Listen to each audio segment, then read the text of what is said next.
The prison letters of Nadya and Slavoj. All of our activity is a quest for miracles. Nadya to Slavoj, August 23, 2012. Ignore all who pity you as punk provocateurs.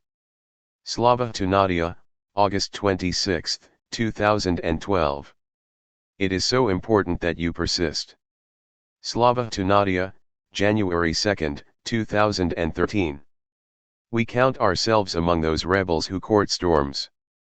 Nadya to Slavoj, February 23, 2013. Is our position utopian? Slavoj to Nadya, April 4, 2013. I write you from a special economic zone. Nadya to Slavoj, April 16, 2013. Beneath the dynamics of your acts, there is inner stability. Slavoj to Nadya, June 10, 2013. As I serve my dues in lockdown. Nadya to Slavoj, July 13, 2013. I would like to conclude with a provocation. Slavoj to Nadya, December 12, 2013. When you put on a mask, you leave your own time. Nadya to Slavoj, March 11, 2014. A new and much more risky heroism will be needed. Slavoj to Nadya, March 18, 2014. Introduction. At around 11 a.m. on February 21, 2012, an event unheard of in contemporary Russia played out in the country's largest and most famous Orthodox church. The monumental Cathedral of Christ the Savior stands out in the skyline not far from the Kremlin, on the bank of the river Moskva. Constructed in the 19th century to commemorate the victory over Napoleon, the ultimate symbol of Tsarist power and seat of the Moscow Patriarchate, it was destroyed by the Soviet authorities and then rebuilt in the 1990s to mark the rebirth of Christianity in Russia after decades of official atheism. It was consecrated in 2000, at the very moment of Vladimir Putin's accession to the presidency. But for many intellectuals it is a place which equally symbolizes the ostentatious pomp of an ecclesiastical hierarchy sporting expensive watches and luxury cars, who support the Kremlin leadership without fail while providing it with an ideological basis founded on traditional values and the boundless exaltation of Holy Russia. To launch an attack here is to hit at the very heart metaphorical, but also very real of contemporary Russian power. There is no service, this particular Tuesday morning. The immense space is very calm. 5 young women pass the security checks without hindrance. They rapidly head over to the raised platform in front of the altar, reserved for the reading of sacred texts by the clergy. They slip on red, blue, orange, yellow, and violet balaclavas. They take off their coats, revealing their brightly colored dresses and tights. The female maintenance staff start to panic and call security. One security guard hurries across, tackles a young woman holding a guitar and pulls her away. He returns to grab hold of a loudspeaker. Church employees attempt to intercept the other 4. But they have already begun their 20-verse punk prayer, whose refrain is Virgin Mary, Mother of God, banish Putin. Their song robustly denounces the corruption of today's Russian church, its ultra-conservative ideology, don't upset his saintship ladies / stick to making love and babies, the KGB past of Moscow's Patriarch Cyril and his unconditional support for Vladimir Putin's repressive policies. Patriarch Gundaf believes in Putin / better believe in God, you vermin. The punks, kneeling and crossing themselves dramatically, conclude with the plea, join our protest, Holy Virgin. The whole performance lasts a few dozen seconds at most, before the women file out of the church, accompanied by the 10 people who had come to film and assist them. As the first photos and videos circulated and began to spread around the world, 3 members of the group were arrested, placed under provisional detention, and charged with hooliganism, Article 213 of the Penal Code. Nadezhda Tolokonnikova, born in 1989, Maria Ilyokhina, born in 1988, and Yekaterina Sametsevich, born in 1982, each faced up to 7 years in prison. This was not their first provocation. The hooded female punk group had emerged out of a radical contemporary art collective set up a few years earlier, in 2007, under the name Voina, War, initiated by Oleg Voronikov and Natalia Sokol. Nadya Tolokonnikova and her husband Pyotr Vertsilov were also members. Voronikov, Sokol, Tolokonnikova, and Vertsilov were students at the philosophy faculty of the prestigious Moscow State University, and were joined in the collective by other young people from St. Petersburg. Inspired by the actions staged by Russian artists like Alexander Briner and Oleg Kulik, the group began to organize provocative performances in public places. In February 2008, several couples, including the then pregnant Nadya and Pyotr, were photographed having sex in a hall of the Moscow Biological Museum. In June 2010, a giant painted phallus appeared on a bridge facing the FSB building in St. Petersburg, to the astonishment of passers-by. Combining contemporary art with political action, the collective quickly became one of the spearheads of artistic opposition to the Putin regime. In 2011, a number of its members, including Nadya Tolokonnikova and Katya Samitsevic, formed Pussy Riot. At the end of that same year, the situation became increasingly troubling for the Russian leadership. On September 26, 2011, Dmitry Medvedev, then president and nearing the end of his term, announced that he would be handing power back to Vladimir Putin. Having been president from 2000 to 2008, Putin had to, in effect, lend his protégé the presidency for 4 years. He could now return as the head of the country for 2 6-year terms until 2024. All Vladimir Putin now had to do was make sure he won the election.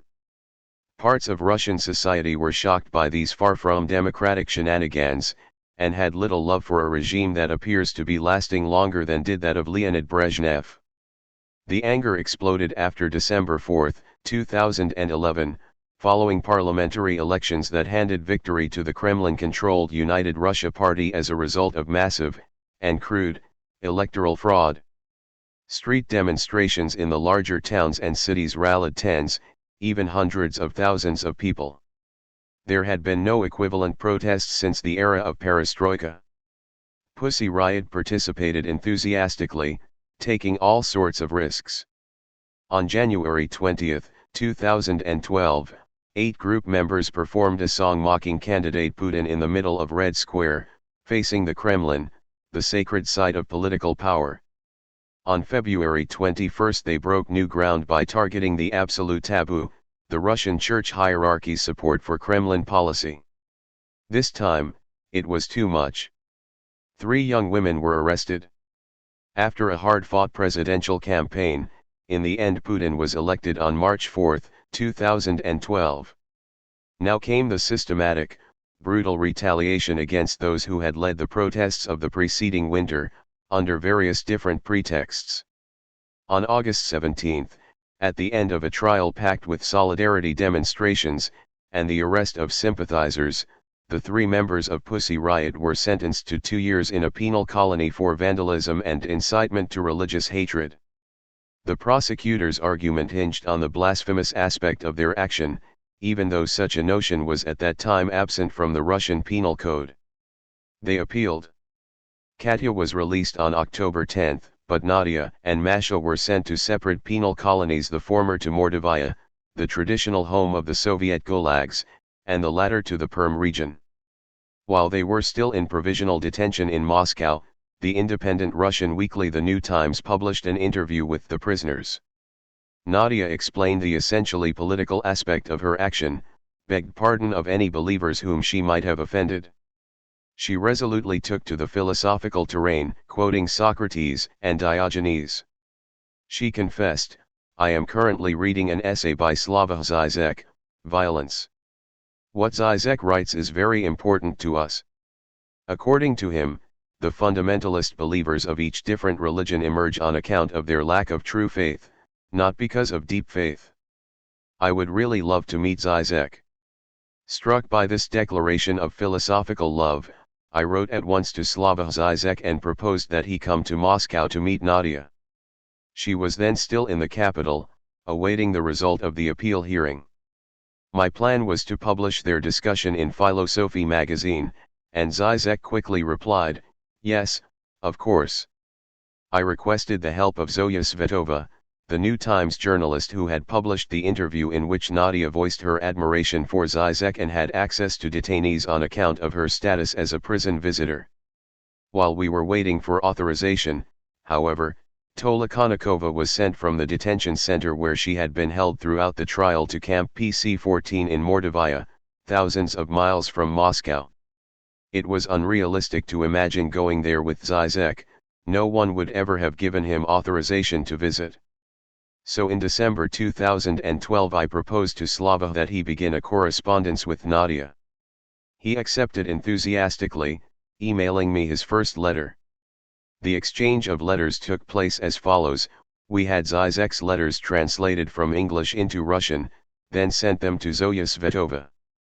The Federal Penitentiary Service has an internal electronic messaging system, but Zoya, thanks to her prison visitor status, was able to send the texts to Nadya via a special access code.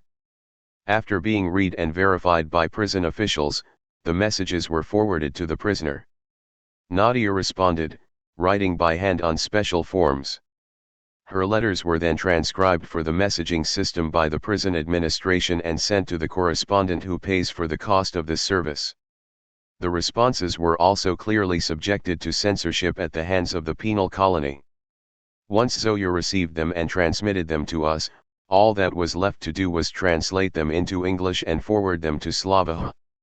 As an inevitable consequence of these various filters, the rhythm of the correspondence was very slow. Aware that prison authorities were reading her letters, Nadya avoided detailing her daily life in prison. In any case, she preferred to remain as did her interlocutor on the intellectual terrain.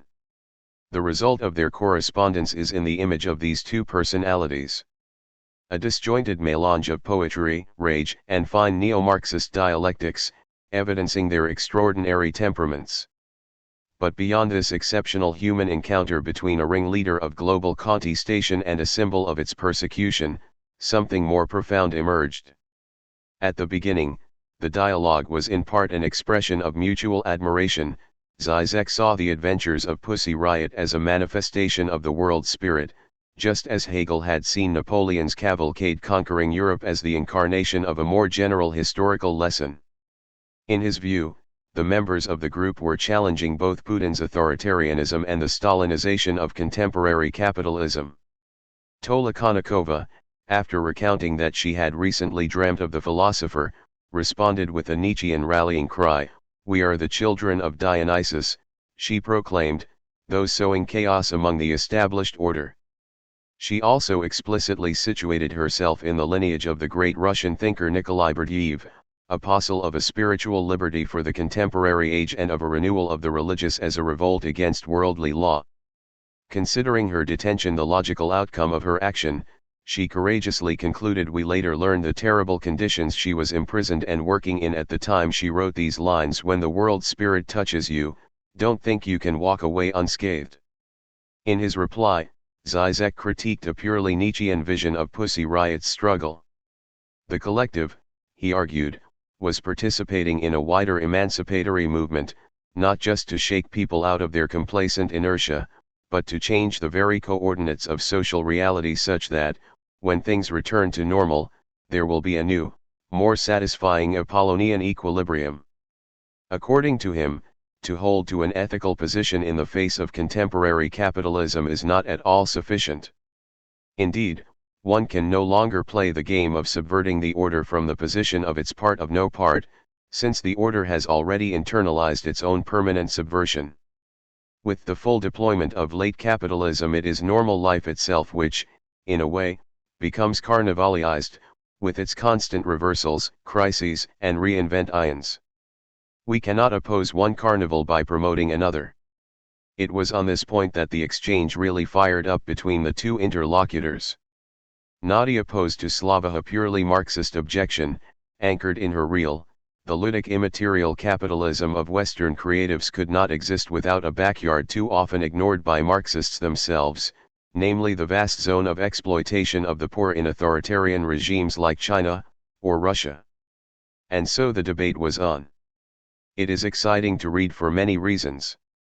We discover that Nadya Tolokonnikova is not only a punk protester, but a great intellectual. She seems to have perfect mastery of the reference points of contemporary thought, among them Deleuze and Guattari, Hart and Negri, and Badiou. To this she adds references to Russian religious philosophy. Above all, she combines theoretical knowledge, a practical philosophy of revolt through contemporary art, and the terrifying reality of a penal colony where prisoners are forced to make clothes for the Russian market in slave conditions. The trying experience of the camp led her to reflect on contemporary Marxist analysis, which she judges almost colonial insofar as its fascination with the immaterial economy and carnivalesque Western creativity causes it to forget the real exploitation going on in the East. Upbraided by this young thinker, Slavoj Zizek had to try his utmost to be convincing. In his letter addressed to the soon-to-be freed Nadya, he presents her with a worldwide tour of voluntary servitude. In this interchange, the two intellectuals grounded their thinking in reality more than ever, and in the process offered a fierce and piercing analysis of the workings of the world. Nadya Tolokonnikova and Masha Ilyukhina were freed on December 23, 2013, when Putin released them 2 months early in order to open his Winter Olympics in Sochi without apparent strife. But their struggle has only just begun. And so, too, the dialogue between Nadya and Slavoj. Michel Elchaninov, philosopher and deputy editor-in-chief of Philosophy magazine. The True Blasphemy. On the Pussy Riot sentencing. Pussy Riot members accused of blasphemy and hatred of religion? The answer is easy: the true blasphemy is the state accusation itself, formulating as a crime of religious hatred something which was clearly a political act of protest against the ruling clique. Recall Brecht's old quip from his Beggar's Opera: what is the robbing of a bank compared to the founding of a new bank? In 2008, Wall Street gave us the new version: what is the stealing of a couple of $1,000s, for which one goes to prison, compared to financial speculations that deprive tens of millions of their homes and savings, and are then rewarded by state help of sublime grandeur? Now, we got another version from Russia: from the power of the state, what is a modest Pussy Riot obscene provocation in a church compared to the accusation against Pussy Riot, this gigantic obscene provocation of the state apparatus which mocks any notion of decent law and order? Was the act of Pussy Riot cynical? There are two kinds of cynicism: the bitter cynicism of the oppressed which unmasks the hypocrisy of those in power, and the cynicism of the oppressors themselves who openly violate their own proclaimed principles. The cynicism of Pussy Riot is of the first kind, while the cynicism of those in power, why not call their authoritarian brutality a prick riot, is of the much more ominous second kind. Back in 1905, Leon Trotsky characterized Tsarist Russia as a vicious combination of the Asian knout and the European stock market. Does this designation not hold more and more also for the Russia of today? Does it not announce the rise of the new phase of capitalism, capitalism with Asian values, which, of course, has nothing to do with Asia and everything to do with the anti-democratic tendencies in today's global capitalism? If we understand cynicism as ruthless pragmatism of power which secretly laughs at its own principles, then Pussy Riot are anti-cynicism embodied. Their message is, ideas matter. They are conceptual artists in the noblest sense of the word, artists who embody an idea. This is why they wear balaclavas, masks of de-individualization, of liberating anonymity. The message of their balaclavas is that it doesn't matter which of them got arrested, they're not individuals, they're an idea. And this is why they are such a threat. It is easy to imprison individuals, but try to imprison an idea. The panic of those in power displayed by their ridiculously excessive brutal reaction is thus fully justified. The more brutally they act, the more important symbol Pussy Riot will become. Already now the result of the oppressive measures is that Pussy Riot are a household name literally all around the world.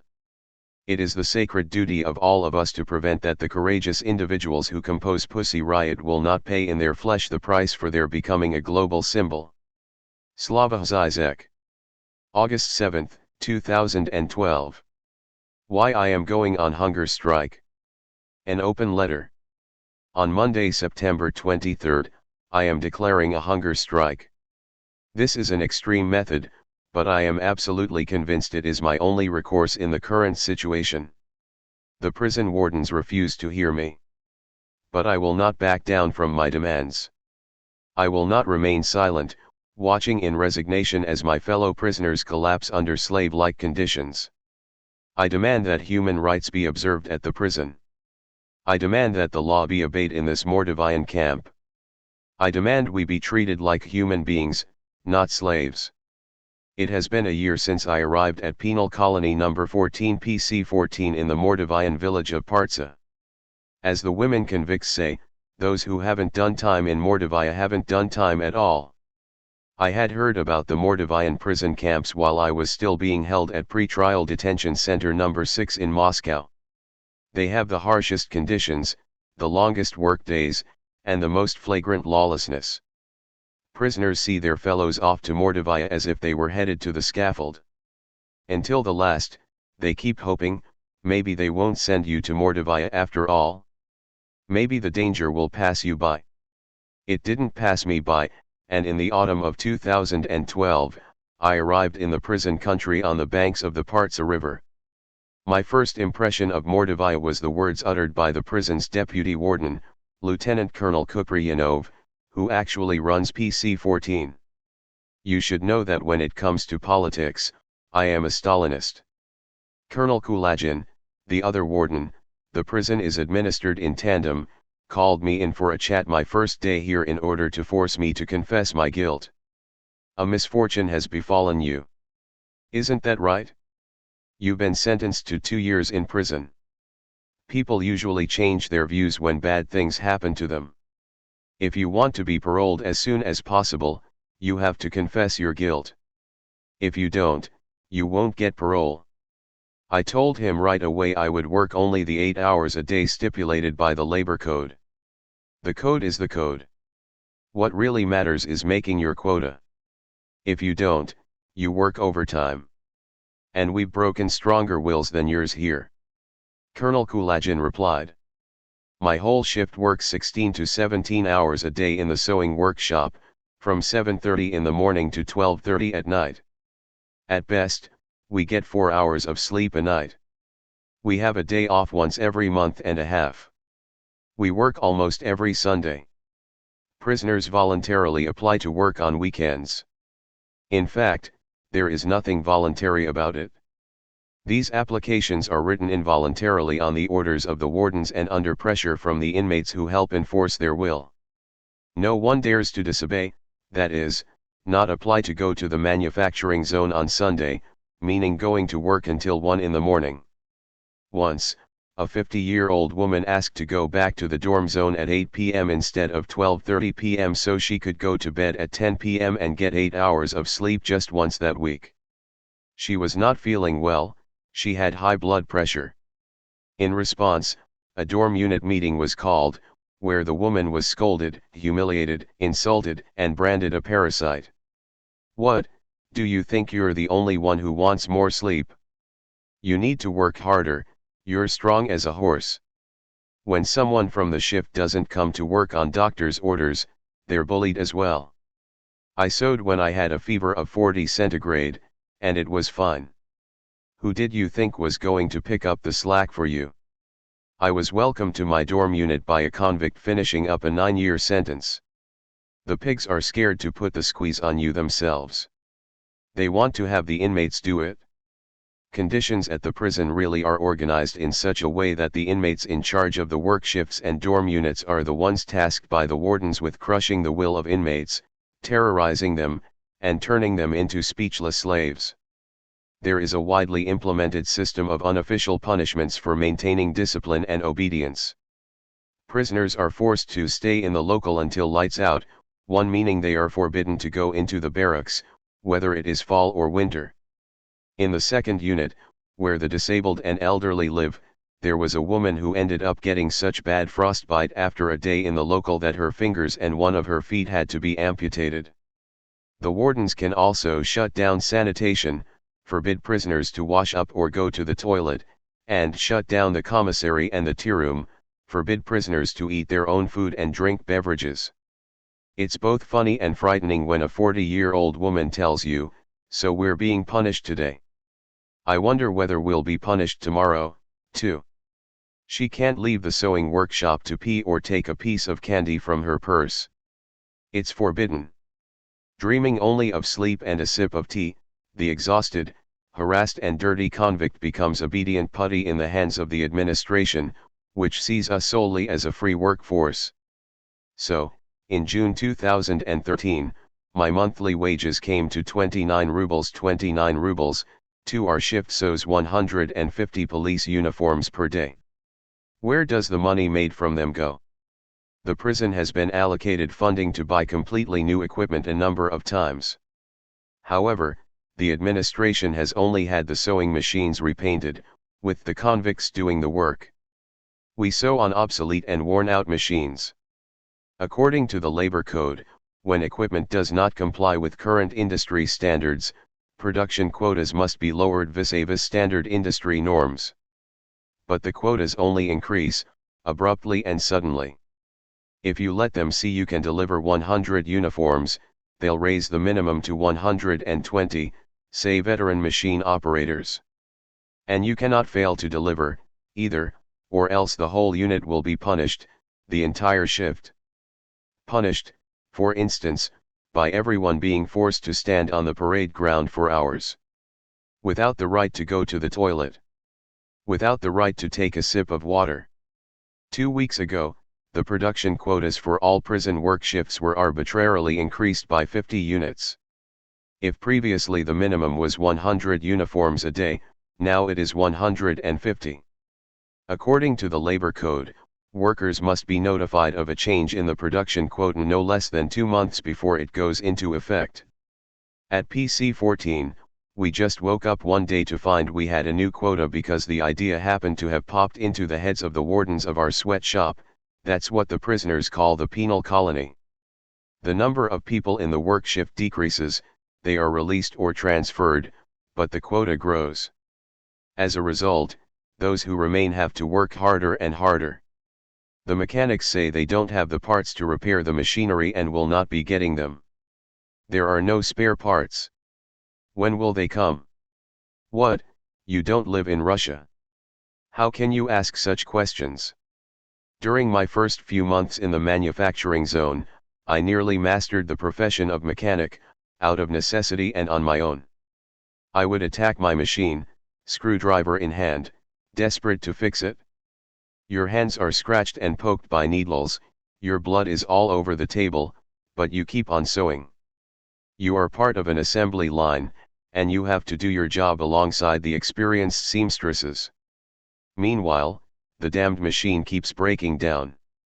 Because you're the newcomer and there is a lack of good equipment in the prison, you end up with the worst equipment, the most worthless machine on the line. And now it's broken down again, and once again you run off looking for the mechanic, who is impossible to find. You are yelled at and berated for slowing down production. There are no sewing classes at the prison, either. Newcomers are immediately plunked down in front of their machines and given their assignments. If you weren't Tolokonnikova, you would have had the shit kicked out of you a long time ago, say fellow prisoners with close ties to the wardens. It's true, other prisoners are beaten up. For not being able to keep up. They hit them in the kidneys, in the face. Convicts themselves deliver these beatings and not a single one of them happens without the approval and knowledge of the wardens. A year ago, before I came here, a gypsy woman was beaten to death in the 3rd unit. The 3rd unit is the pressure cooker. Prisoners whom the wardens want subjected to daily beatings are sent there. She died in the infirmary at PC14. The administration was able to cover up the fact she had been beaten to death. A stroke was listed as the official cause of death. In another block, new seamstresses who couldn't keep up were undressed and forced to sew naked. No one dares complain to the wardens, because all they will do is smile and send the prisoner back to the dorm unit, where the snitch will be beaten on the orders of those same wardens. For the prison warden, Managed hazing is a convenient method for forcing convicts to totally obey their lawless regime. A threatening, anxious atmosphere pervades the manufacturing zone.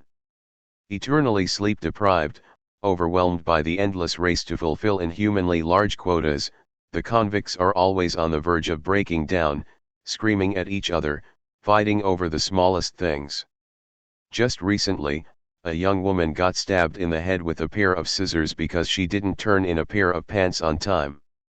Another tried to cut her own stomach open with a hacksaw.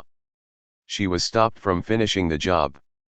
Those who found themselves at PC-14 in 2010, the year of smoke and wildfires 3, said that when the fire would approach the prison walls, convicts continued to go to the manufacturing zone and fulfill their quotas. Because of the smoke you couldn't see a person standing 2 meters in front of you, but, covering their faces in wet kerchiefs, they all went to work anyway. Because of the emergency conditions, prisoners weren't taken to the cafeteria for meals. Several women told me they were so horribly hungry they started keep diaries to document the horror of what was happening to them. When the fires were finally put out, prison security diligently rooted out these diaries during searches so that nothing would be leaked to the outside world. Sanitary conditions at the prison are calculated to make the prisoner feel like a disempowered, filthy animal. Although there are hygiene rooms in the dorm units, a general hygiene room has been set up for corrective and punitive purposes. This room can accommodate 5 people, but all 800 prisoners are sent there to wash up. We must not wash ourselves in the hygiene rooms in our barracks, that would be too easy. There is always a stampede in the general hygiene room as women with little tubs try and wash their wet nurses, as they are called in Mordovia, as fast as they can, clambering on top of each other. We are allowed to wash our hair once a week. However, even this bathing day gets cancelled. A pump will break or the plumbing will be stopped up. At times, my dorm unit has been unable to bathe for 2 or 3 weeks. When the pipes are clogged, urine gushes out of the hygiene rooms and clumps of feces go flying. We've learned to unclog the pipes ourselves, but it doesn't last long, they soon get stopped up again. The prison does not have a plumber's snake for cleaning out the pipes. We get to do laundry once a week. The laundry is a small room with 3 faucets from which a thin trickle of cold water flows. Convicts are always given stale bread, generously watered down milk, exceptionally rancid millet and only rotten potatoes for the same corrective ends, apparently. This summer, sacks of slimy, black potato bulbs were brought to the prison in bulk. And they were fed to us. One could endlessly discuss workplace and living condition violations at PC-14. However, my main grievance has to do with something else. It is that the prison administration prevents in the harshest possible way all complaints and petitions regarding conditions at PC-14 from leaving the prison. The wardens force people to remain silent, stooping to the lowest and cruelest methods to this end. All the other problems stem from this one, the increased work quotas, the 16-hour workday, and so on. The wardens feel they have impunity, and they boldly crack down on prisoners more and more. I couldn't understand why everyone kept silent until I found myself facing the mountain of obstacles that crashes down on the convict who decides to speak out. Complaints simply do not leave the prison. The only chance is to complain through a lawyer or relatives. The administration, petty and vengeful, will meanwhile use all the means at its disposal for pressuring the convict so she will understand that her complaints will not make anything better for anyone, but will only make things worse. Collective punishment is employed, you complain about the lack of hot water, and they turn it off altogether. In May 2013, my lawyer Dmitry Dins filed a complaint about the conditions at PC-14 with the prosecutor's office. The prison's deputy warden, Lieutenant Colonel Kupryanov, instantly made conditions at the camp unbearable. There was search after search, a flood of disciplinary reports on all my acquaintances, the seizure of warm clothes, and threats of seizure of warm footwear. At work, they got revenge with complicated sewing assignments, increased quotas, and fabricated defects. The forewoman of the neighboring unit, Lieutenant Colonel Kupryanov's right hand, openly incited prisoners to sabotage the items I was responsible for in the manufacturing zone so there would be an excuse to send me to solitary confinement for damaging public property. She also ordered the convicts in her unit to provoke a fight with me. It is possible to tolerate anything as long as it affects you alone. But the method of collective correction at the prison is something else. It means that your unit, or even the entire prison, has to endure your punishment along with you. The most vile thing of all is that this includes people you've come to care about.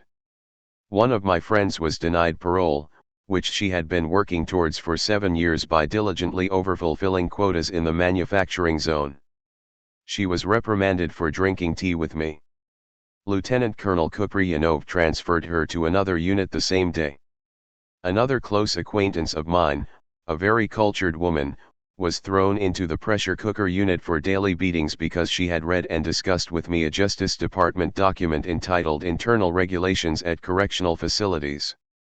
Disciplinary reports were filed on everyone who talked to me.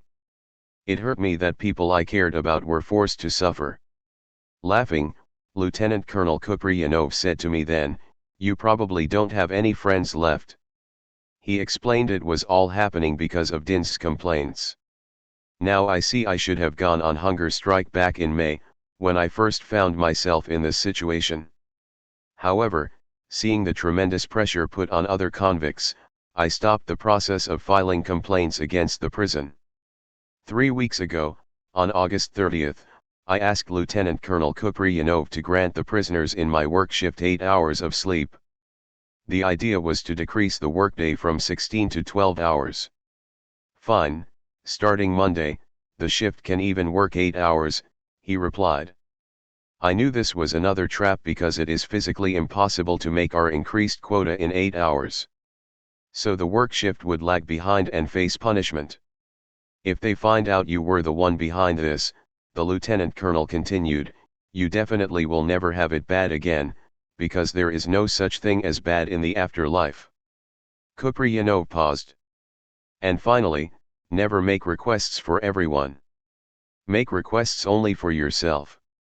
I've been working in the prison camps for many years, and whenever someone has come to me to request something for other people, they have always gone straight from my office to solitary confinement. You're the first person this won't happen to." Over the following weeks, life in my dorm unit and work shift was made intolerable. Convicts close to the wardens incited the unit to violence. "You've been punished by having tea and food, bathroom breaks, and smoking banned for a week. And now you're always going to be punished unless you start treating the newcomers, especially Tolokonnikova, differently. Treat them like the old-timers used to treat you back in the day." "Did they beat you up?" "Of course they did." "Did they rip your mouths?" "They did." "Fuck them up. You won't be punished for it." I was repeatedly provoked to get involved in conflicts and fights, but what is the point of fighting with people who have no will of their own, who are only acting at the behest of the wardens? The Mordovian convicts are afraid of their own shadows. They are completely intimidated. If only the other day they were well disposed toward me and begging me to do something about the 16-hour workday, they are afraid even to speak to me after the administration has come down hard on me. I made the wardens a proposal for resolving the conflict. I asked that they release me from the pressure artificially manufactured by them and enacted by the prisoners they control, and that they abolish slave labor at the prison by reducing the length of the workday and decreasing the quotas to bring them into compliance with the law. But in response the pressure has only intensified. Therefore, as of September 23, I declare a hunger strike and refuse to be involved in the slave labor at the prison until the administration complies with the law and treats women convicts not like cattle banished from the legal realm for the needs of the garment industry, but like human beings. Nadya Tolokonnikova. September 23, 2013. 1. The local is a fenced-off passageway between two areas in the camp. 2. Approximately 67 euro cents. 3. In 2010 several hundred wildfires broke out across Russia. The prison letters of Nadya and Slavoj. All of our activity is a quest for miracles. Nadya to Slavoj, August 23, 2012. Dear Slavoj, we received the news that you have been supporting us in every way in theory and in practice. How terrific! The three of us have been incredulous at the birth of this miraculous movement for political liberation, and your support will mean its continuation. I love miracles and strive for them. All of our activity is a quest for miracles. The inmates are studying your essay Violence. Thanks for everything. Good luck to all. Nadya. Ignore all who pity you as punk provocateurs. Slavoj to Nadya, August 26, 2012. Dear Nadezhda, dear Maria, dear all of you. I got your letters in Russian, which I can read. I learned Russian in high school. Unfortunately, I cannot any longer write in Russian, so forgive me my English. I cannot tell you how proud I am to be in contact with you. Your acts are well thought, and based on deep insights into how oppressive power works, how it has to rely on a hidden obscene agenda, violating its own rules. But more than that, you show all of us the way to combine these right insights with simple courage. Against all postmodern cynics, you demonstrate that ethical political engagement is needed more than ever. So please ignore enemies and false friends who pity you as punk provocateurs who deserve mere clemency. You are not helpless victims calling for sympathy and mercy, you are fighters calling for solidarity in struggle. From my own past in Slovenia, I am well aware of how punk performances are much more effective than liberal humanitarian protests. My dream is, when all this mess is over, to have a long talk with you about all these matters.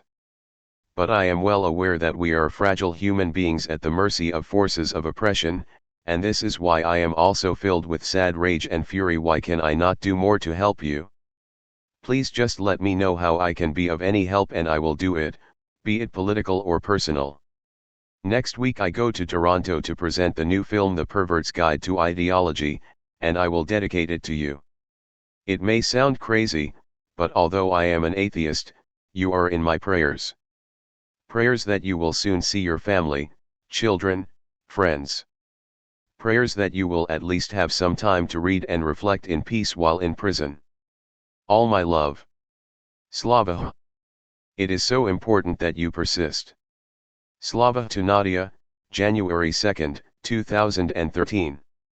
Dear Nadezhda, I sincerely hope that you've been able to organize your life in prison around small rituals to make your stay there at least tolerable, and that you have some time to read. Here are my thoughts on your predicament. John J. Chapman, an American political essayist, wrote back in 1900 about radicals, they are really always saying the same thing. They do not change, everybody else changes. They are accused of the most incompatible crimes, of egoism and a mania for power, indifference to the fate of their own cause, fanaticism, triviality, want of humor, buffoonery and irreverence. But they sound a certain note. Hence the great practical power of consistent radicals. To all appearance nobody follows them, yet everyone believes them. They hold a tuning fork and sound A, and everybody knows it really is A, though the time-honored pitch is G-flat. Is this not a fair description of the effect of a Pussy Riot performance? In spite of all the accusations, you sound a certain note. It may appear as if nobody is following you, but secretly they all believe you, they know you are telling the truth or, even more so, that you stand for the truth. But what truth? Why are the reactions to Pussy Riot performances so violent, and not only in Russia? The vacillations of the Western media are indicative here. All hearts were beating for you as long as you were seen as just another liberal democratic protest against the authoritarian state, but the moment it became clear that you also reject global capitalism, the reports became much more ambiguous, with many now displaying a newfound understanding for your critics. Again, why? What makes Pussy Riot so disturbing for the liberal gaze is the way you reveal a hidden continuity between Stalinism and contemporary global capitalism. In one of his last interviews before his fall, Nicolae Ceausescu was asked by a Western journalist why Romanian citizens were not free to travel abroad even though freedom of movement was guaranteed by the constitution. True, Ceausescu replied, the constitution guarantees freedom of movement, but it also guarantees the right of the people to a safe homeland. So here we have a potential conflict of rights. If citizens were to be allowed to leave the country, the prosperity of Romania would be threatened and they would have endangered their right to a safe homeland. In such a conflict of rights then, one has to make a choice, and here the right to a prosperous and safe homeland enjoys the clear priority. This same spirit of Stalinist sophistry remains alive and well in my own country, Slovenia, where on December 19, 2012, the Constitutional Court ruled that a proposed referendum on legislation to set up a bad bank would be unconstitutional, thus in effect banning any popular vote on the matter. The idea of the legislation was to transfer the bad debts of the major banks onto a new bad bank which would then be salvaged with state money, i.e., at the taxpayer's expense, preventing any serious inquiry into who was responsible for the debts. The measure had been debated for months and was far from being generally accepted even by financial specialists. The popular vote on the issue had been proposed by trade unions opposed to the government's neoliberal economic policies, and their proposal had received enough signatures to make it obligatory. In the judgment of the Slovene Constitutional Court, however, such a referendum would have caused unconstitutional consequences. How? The court conceded that a referendum was a constitutional right, but claimed that its execution in this case would endanger other constitutional values which, in a situation of deep economic crisis, should take priority, values such as the efficient functioning of the state apparatus, especially in creating the conditions for economic growth, or the realization of human rights, especially the rights to social security and to free economic activity. In short, in its assessment, the court simply accepted as undisputed fact the reasoning of the international financial authorities exerting pressure on Slovenia to pursue more austerity measures. A failure to obey the dictates of those authorities, or to meet their expectations, the court argued, would lead to further political and economic crises and would thus be unconstitutional. In other words, since following those dictates is a condition for the maintenance of constitutional order, they take priority over the constitution, and eo ipso over state sovereignty. Slovenia may be a small marginal country, but this decision of its constitutional court is symptomatic of a global tendency towards the limitation of democracy. The idea is that, in a complex economic situation such as we have today, the majority of people are not qualified to judge. They just want to keep their privileges intact, and are ignorant of the catastrophic consequences which would ensue if their demands were to be met. This line of argumentation is not new. In a TV interview a few years ago, Ralph Dahrendorf linked the growing distrust in democracy to the fact that, after every revolutionary change, the road to new prosperity will lead through a valley of tears. With the breakdown of socialism, we cannot pass directly to the abundance of a market economy. The limited, but real, socialist welfare and security systems will first have to be dismantled, and these initial steps will inevitably be painful. For Dahrendorf, the key problem is that this passage through the Valley of Tears will invariably last longer than the average period between democratic elections, thereby creating an irresistible temptation to postpone the difficult changes for short-term electoral gain.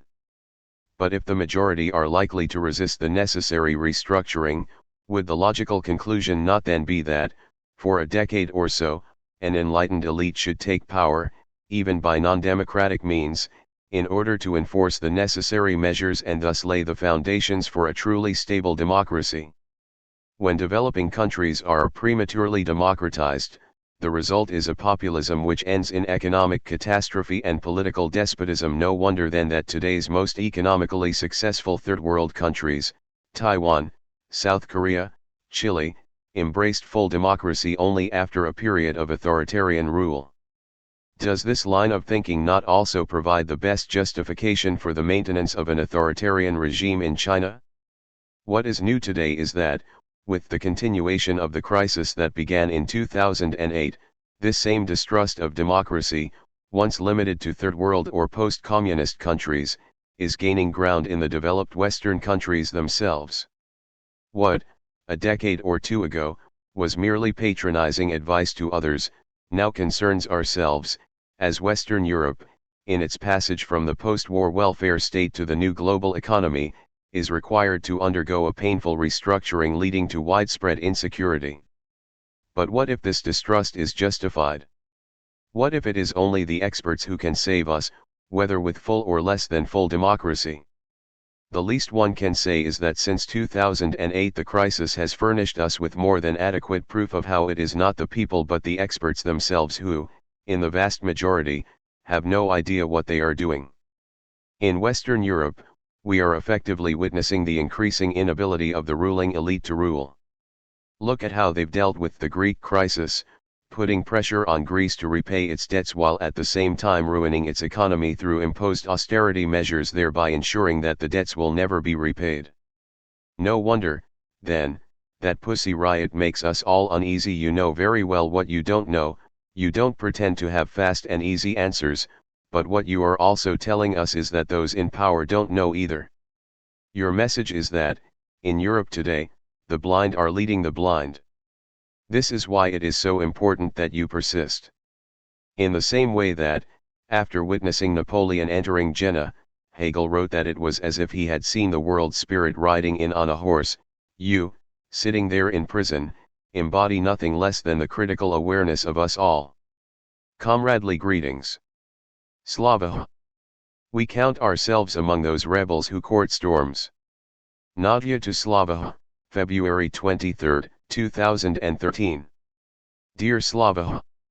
One time, in the autumn of 2012, while I was sitting in pretrial detention with the other Pussy Riot activists, I came to your house for a visit. In a dream, of course. I get what you're saying about horses and the world spirit, about Chapman's buffoonery and irreverence, and more to the point about how and why all of these are so forcefully bound up with one another. Pussy Riot has wound up on the side of those who feel the call to critique, to creation and co-creation, to experimentation and the role of the unceasing provocateur. To put it in terms of the opposition Nietzsche set up, we're the children of Dionysus, floating by in a barrel, accepting nobody's authority. We're on the side of those who don't offer final answers or transcendent truths. Our mission, rather, is the asking of questions. There are architects of Apollonian equilibrium in this world, and there are, punk, singers of flux and transformation. One is not better than the other, Mami Razny Nuzny, Mami Razny Vajny one, only our cooperation can ensure the continuity of Heraclitus' vision. This world has always been and will always be a pulsing fire, flaring up accordingly, and dying down accordingly, with the cycling of the eternal world breath. We count ourselves among those rebels who court storms too, who hold that the only truth lies in perpetual seeking. Nikolai Berdyaev wrote in Self-Knowledge, truth as an object which intrudes itself and wields authority over me, an object in the name of which it is demanded that I should renounce freedom, is a figment.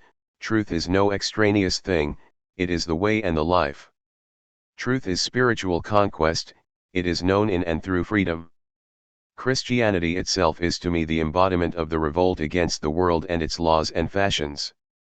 From time to time a terrible thought crossed my mind: what if obsequious orthodoxy is right and I am wrong? In that case I am lost. But I have always been quick to cast this thought from me. All statements that might have come from Pussy Riot just as easily as from Russia's great political philosopher.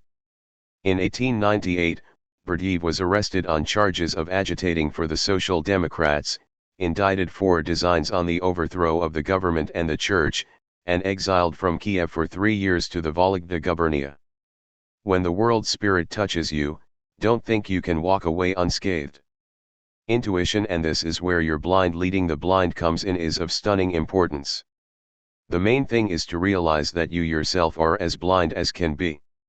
Once you get that, you can, for maybe the first time, doubt the natural place in the world to which your skin and your bones have rooted you, the inherited condition that constantly threatens to spill over into feelings of terror. It's tempting to think that fundamentalism is the only terrifying aspect of our situation, but the problem is bigger than that. Fundamentalists are the tip of the iceberg.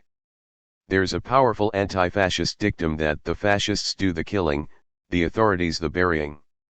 I remember something the curator Andrei Arafeev III, whom I know to be anything but indifferent to anti-fascism, used to say while he was on trial at the instigation of the ultra-conservative People's Council, and facing considerable jail time, for his role in organizing the Forbidden Art 2006 exhibition. If the People's Council had acted without the sanction of state apparatuses, this trial wouldn't be happening. So the situation, fraught as it is with the crescendoing possibility of violence, is reproduced by those same experts who, from where they stand in the halls of power, are supposed to be able to make impartial decisions. Only an expert can deal with the problem. That's something Laurie Anderson sings, only an expert can deal with the problem.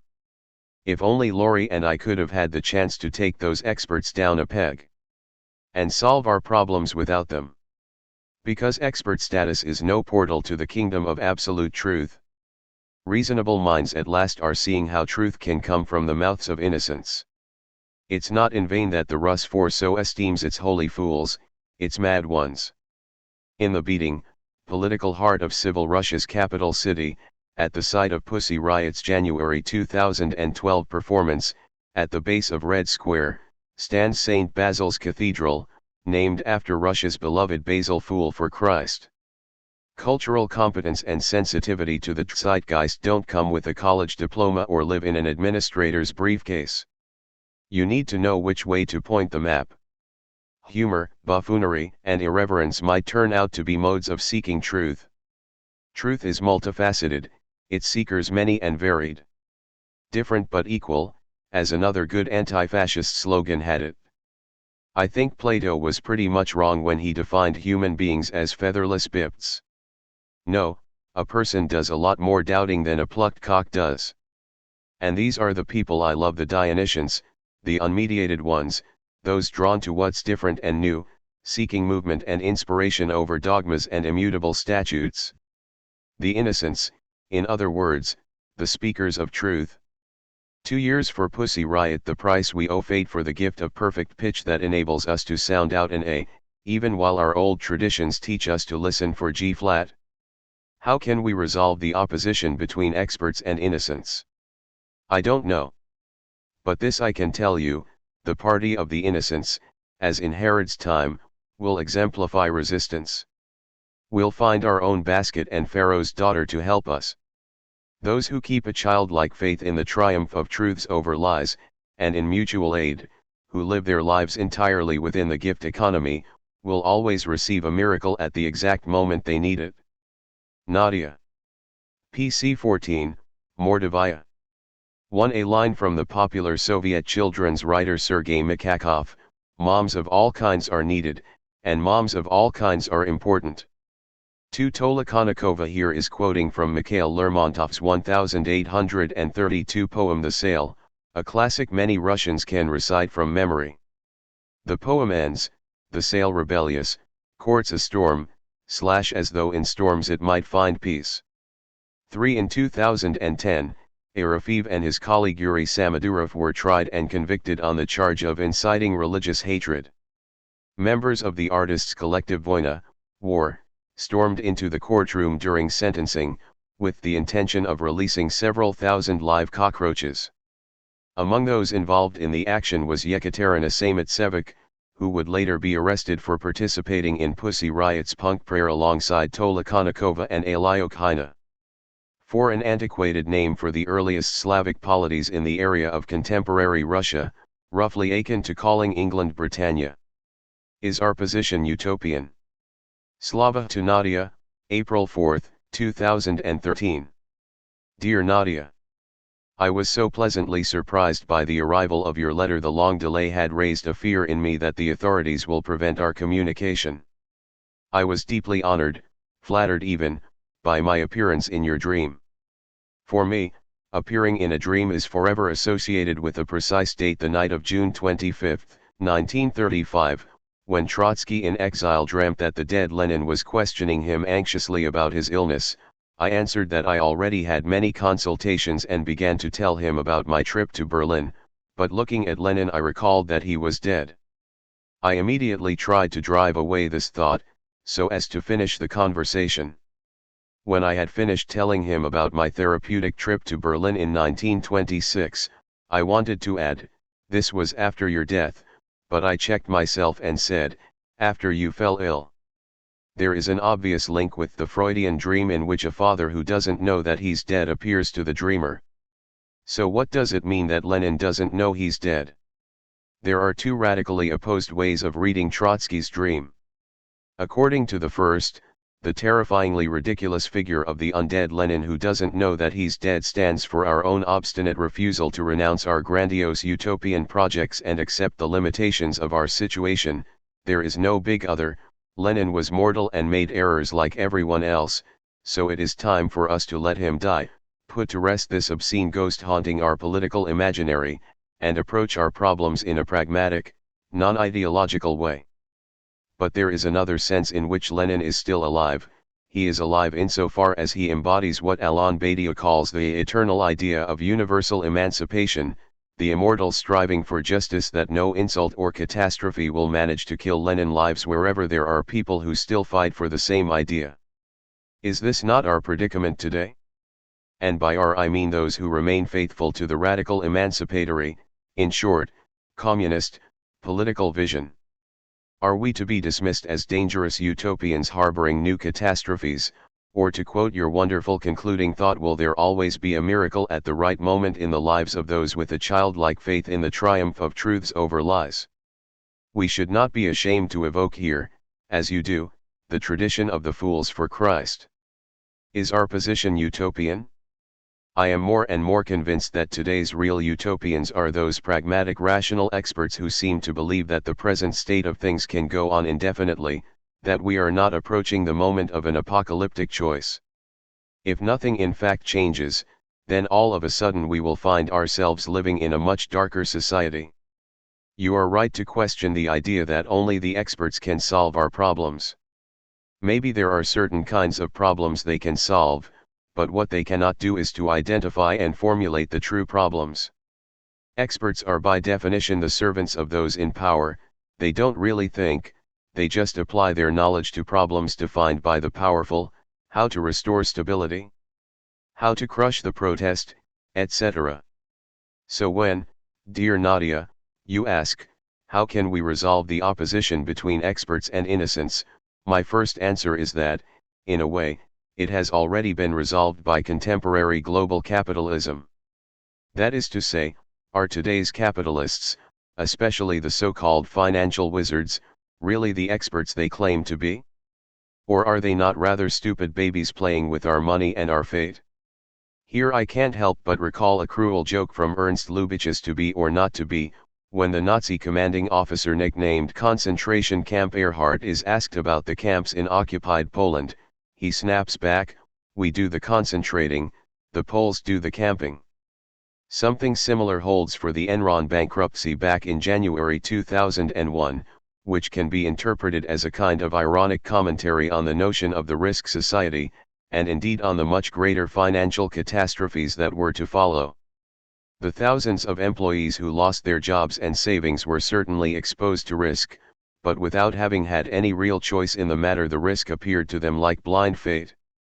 Those who, on the contrary, did have a genuine knowledge of the risks involved as well as the power to intervene in the situation minimized their exposure by cashing in their stocks and options before the bankruptcy. While it is true, then, that we live in a society of risky choices, it is one in which only some, the Wall Street managers, do the choosing, while others, the people with mortgages, do the risking. But I would like to raise some questions with regard to your Nietzschean notion of the power of truth and creativity embodied in the children of Dionysus, floating by in a barrel, accepting nobody's authority. You rely here on Nietzsche's couple of the Apollonian and the Dionysian. There are architects of Apollonian equilibrium in this world, and there are, punk, singers of flux and transformation. One is not better than the other. Only their cooperation can ensure the continuity of the world. Here, I must admit, I see some problems. First, is it enough to just oppose the two principles and then postulate the need for some kind of balance between them? The least one can add is that there are different kinds of Apollonian stasis: Stalinist, fascist, capitalist, etc.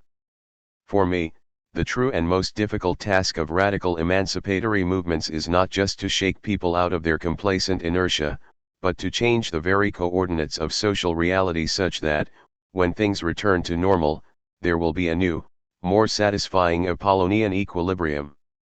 How does contemporary global capitalism fit into this scheme? The Deleuzian philosopher Brian Massumi clearly formulated how today's capitalism has already overcome the logic of totalizing normality and adopts instead a logic of erratic excess. The more varied, and even erratic, the better. Normalcy starts to lose its hold. The regularities start to loosen. This loosening of normalcy is part of capitalism's dynamic. It's not a simple liberation.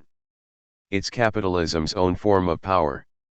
It's no longer disciplinary institutional power that defines everything, it's capitalism's power to produce variety because markets get saturated. Produce variety and you produce a niche market. The oddest of effective tendencies are okay as long as they pay. Capitalism starts intensifying or diversifying effect, but only in order to extract surplus value. It hijacks effect in order to intensify profit potential. It literally valorizes affect. The capitalist logic of surplus value production starts to take over the relational field that is also the domain of political ecology, the ethical field of resistance to identity and predictable paths. It's very troubling and confusing, because it seems to me that there's been a certain kind of convergence between the dynamic of capitalist power and the dynamic of resistance. One can supplement this analysis in many directions. For instance, the very process of creating liberated territories outside the domain of state has itself been reappropriated by capitalism. Exemplary here are the so-called special economic zones, geographical regions within a, usually, third world state enjoying more liberal economic laws designed to attract greater foreign investment, low or zero taxes, free flow of capital, limitation or prohibition of trade unions, no minimum wage requirement, etc. The SEZ label covers a whole range of more specific zone types such as free trade zones, export processing zones, free zones, industrial estates, free ports, urban enterprise zones, etc. With their unique combination of openness, as free spaces partially exempt from state sovereignty, and closure, discipline unencumbered by legally guaranteed freedoms, which renders possible the heightened exploitation, these zones are the structural counterparts of the celebrated communities of intellectual labor. They are the fourth term in the tetrad of high-tech intellectual labor, gated communities, and slums. What happens then, when the system no longer excludes the excess, but directly posits it as its driving force, as is the case when capitalism can only reproduce itself through a continual self-revolutionizing, a constant overcoming of its own limits? Then one can no longer play the game of subverting the order from the position of its part of no part, since the order has already internalized its own permanent subversion. With the full deployment of late capitalism, it is normal life itself which, in a way, becomes carnivalized, with its constant reversals, crises, and reinventions, such that it is now the critique of capitalism, from a stable ethical position, which increasingly appears as the exception. Of course, the egalitarian emancipatory deterritorialization is not the same as the postmodern capitalist one, but the latter nonetheless radically changes the terms of the struggle insofar as the enemy is no longer the established hierarchic order of a state. How, then, are we to revolutionize an order whose very principle is one of a constant self-revolutionizing? More than a solution to the problems we are facing today, communism is itself the name of a problem, of the difficult task of breaking out of the confines of the market and state framework, a task for which no quick formula is at hand. It's just the simple thing that's hard, so hard to do, as Brecht put it in his In Praise of Communism. The key here is to maintain a proper sense of orientation, and it's here that I totally agree with your profound insight that the fundamentalists are merely the tip of the iceberg. There's a powerful anti-fascist dictum that the fascists do the killing, the authorities the burying. This is the crucial point always to bear in mind when those in power try to deflect our critical energies towards different forms of religious, nationalist, fundamentalism, from the Tea Party in the US to the West Bank settlers in Israel and the Orthodox nationalists in Russia. Fundamentalists are, for all their apparent passion, ultimately puppets used and manipulated by the cold logic of state power. The task is not to crush them, but to try to redirect their passion against those who use and manipulate them. Did you notice how the religious fundamentalists in the US took over the very form of leftist popular protest, grassroots self-organization against state power, and redirected it against the leftist tradition? But, my dear Nadya, I feel a certain sense of guilt in writing these lines. Who am I to explode in such narcissistic theoretical outbursts when you, as a concrete individual, are exposed to very real empirical deprivations? So please, if you can and want to, do let me know about your situation in the prison, about the daily rhythm, about, maybe, the small private rituals which make it easier to survive, about how much time you have to read and write, about how the other prisoners, and the guards, treat you, about your contacts with your child. I have always thought that true heroism lies in these apparently small ways of organizing one's life so as to survive in crazy times without losing one's dignity. With all my love, respect, and admiration, my thoughts are with you. Slavoj. I write you from a special economic zone. Nadya to Slavoj, April 16, 2013. Dear Slavoj, you really think today's capitalism has already overcome the logic of totalizing normality? I say maybe it hasn't, maybe it just really wants us to believe it has, to accept that hierarchization and normalization have been exceeded. You mention places where the legal rights that limit exploitation are suspended in the name of the world capitalist order. At this very moment, I write you from a special economic zone. Seeing it with my eyes, feeling it on my skin. As a kid I wanted to work in advertising. I had a whole romance with it. So now I know how to evaluate advertisements and commercials. I get the finer points. I even appreciate the things that by definition they have to keep silent about. Late capitalism's anti-hierarchic and rhizomatic posture amounts to good advertising. You and Brian Masumi are right to point out that capitalism today has to appear loose, even erratic. That's how it captures the affect of the consumer. When it comes to manufacturers, especially the ones who aren't located in high-tech business parks, this velvet capitalism can afford to change its stripes. But the logic of totalizing normality still has to continue its work in those places whose industrial bases are used to shore up everything dynamic, adaptable, and incipient in late capitalism. And here, in this other world hidden from view, the governing logic is one of absolutely rigid standards, of stability reinforced with steel. Erratic behavior is not tolerated from workers here, homogeneity and stagnation rule. No wonder authoritarian China has emerged as a world economic leader. Modern capitalism has a deep interest in seeing that you and I believe the system runs completely on principles of free creativity, limitless growth, and diversity, and that the flip side, millions of people enslaved by all-powerful and, take it from me, fantastically stable standards of production remains invisible. We have an interest in exposing this deception, which is why I insist on unmasking the static, centralized, hierarchic basis of what advertising will later sanctify as a product of unbridled creativity alone. That's why I take exception to your distrust of thinking that is posited within the frameworks of binary oppositions, and even insist on the use of such binaries as a heuristic one that is situational and, when it must be, even burlesque. This is exactly how I deploy the opposition between Apollonian equilibrium and Dionysian flux. And given the broad expansion of fundamentalist tendencies in politics and economics, I'm sure we can't yet write off the suggestion of militant workers that economic growth and ecological conservation must be antithetical. With regard to the techniques that the global economy's intellectual and ad industry core has developed for escaping static identities of subjugation, My feeling is that we need to find a way of joining this game without checking our beliefs at the door. We can definitely profit from the ping-pong being played between an egalitarian emancipatory deterritorialization and the postmodern, capitalist one. But we have to stay brave, energetic, and stubborn. We can't walk away from the fight. Sparring is how you build endurance, how you learn to be quick on your feet and develop a sense of humor.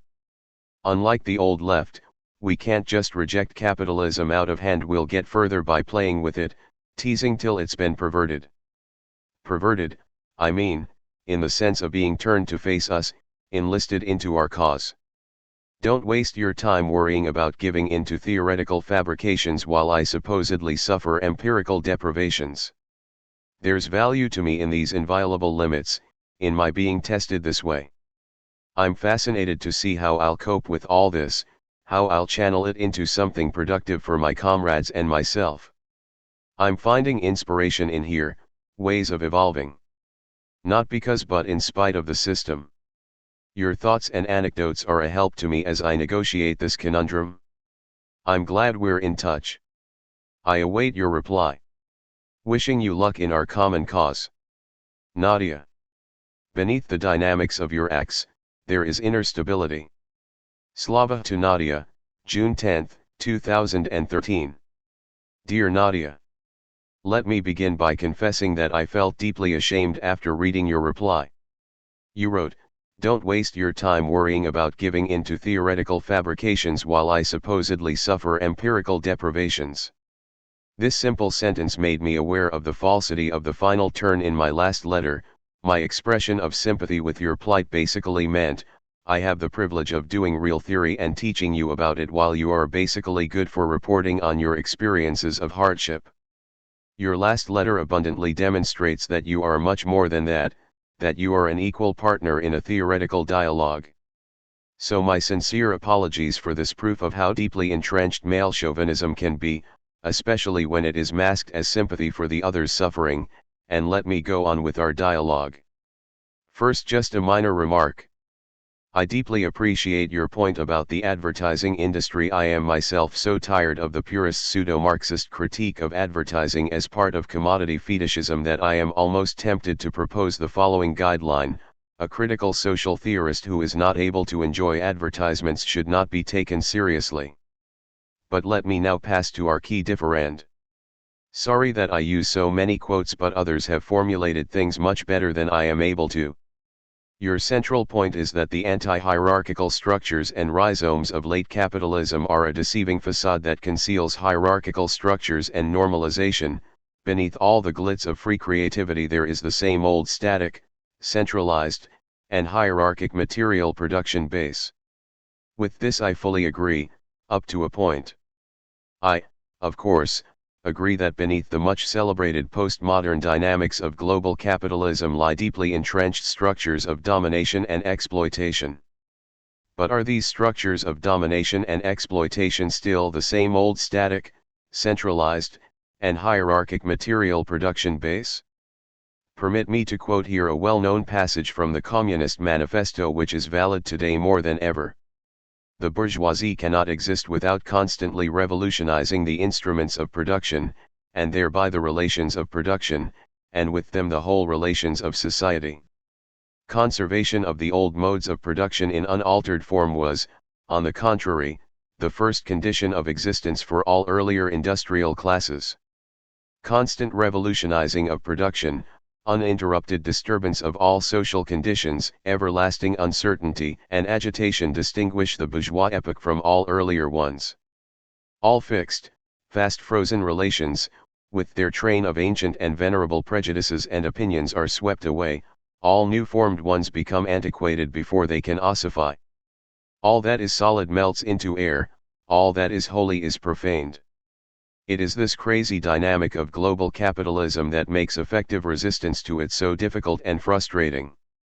The rage exploding across Europe today is, as Franco Berardi put it in After the Future, impotent and inconsequential, as consciousness and coordinated action seem beyond the reach of present society. Look at the European crisis. Never in our life have we faced a situation so charged with revolutionary opportunities. Never in our life have we been so impotent. Never have intellectuals and militants been so silent, so unable to find a way to show a new possible direction. Berardi locates the origin of this impotence in the explosive speed of the functioning of the big other, the symbolic substance of our lives, and the slowness of human reactivity, due to culture, corporeality, diseases, etc. The long-lasting neoliberal rule has eroded the cultural basis of social civilization, which was the progressive core of modernity. And this is irreversible. We have to face it. Recall the great wave of protests that spread all over Europe in 2011, from Greece and Spain to London and Paris.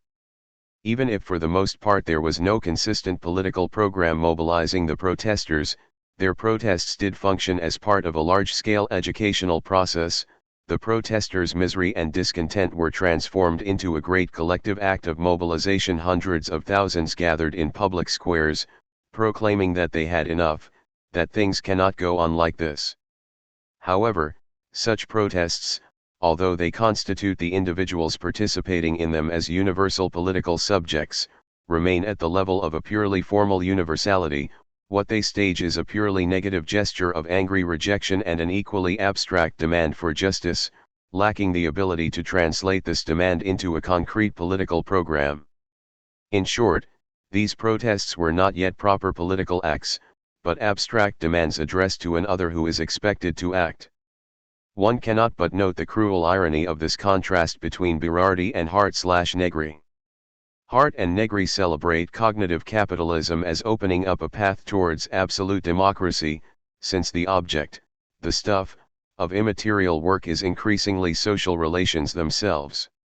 Their wager is that this directly socialized, immaterial production not only renders owners progressively superfluous, who needs them when production is directly social, formally and in terms of its content, but the producers also master the regulation of social space, since social relations, politics, is the stuff of their work.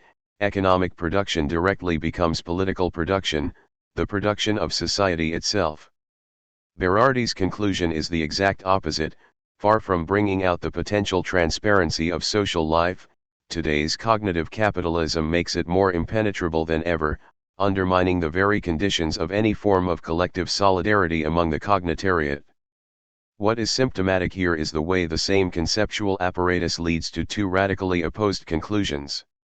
If we are not able to step outside the compulsion of the system, the gap between the frantic dynamics it imposes and our corporeal and cognitive limitations sooner or later brings about a fall into depression.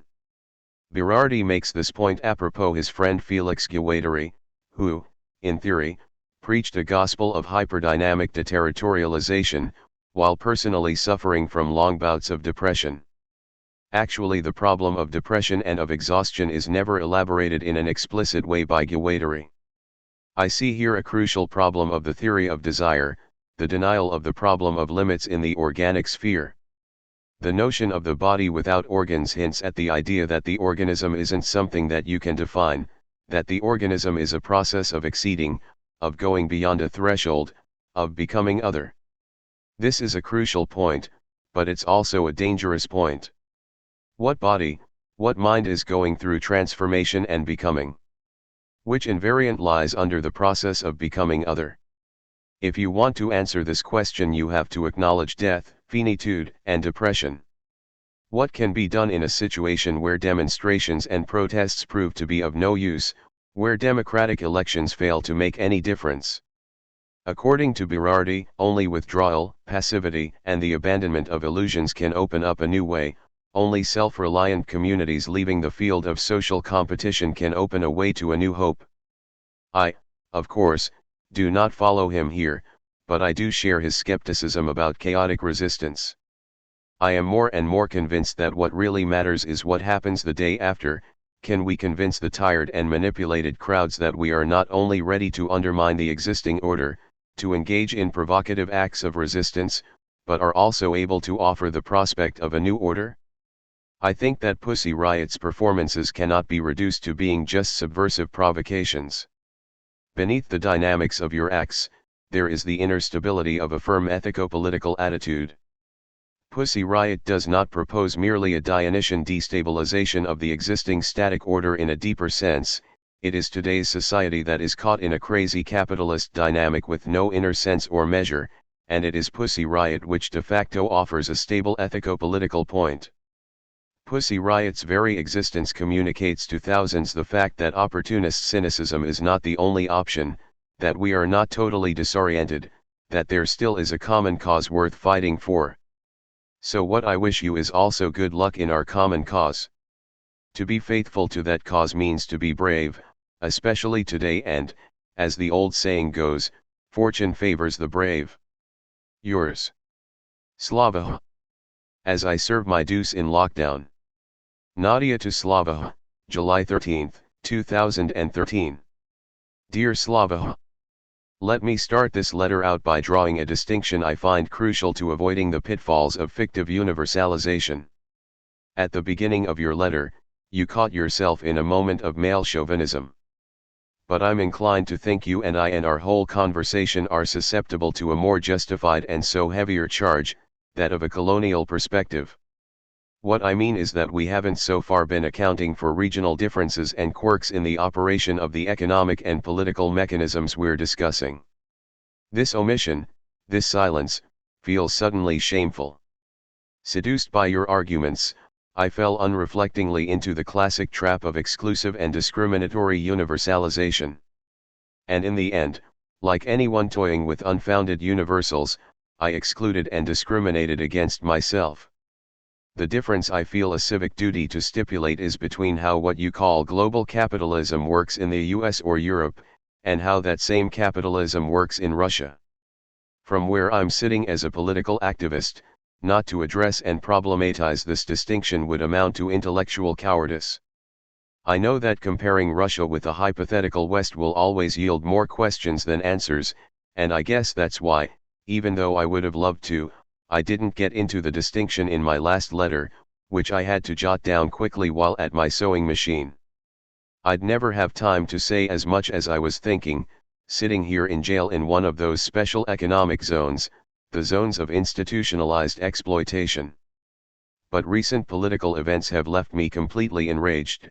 The appalling trial of Alexei Navalny and the Bolotnaya Square demonstrators, one which has degraded all of Russia, the introduction of language into the Constitution of the Russian Federation limiting free speech, laws that protect the faithful from offense, while codifying inequalities between those of traditional and non-traditional sexual orientation. I have to speak out about my country's political and economic practices.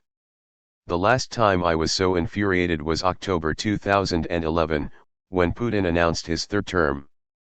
The rage, indignation, and steely determination I was feeling then led to the creation of Pussy Riot. What will such feelings lead to this time?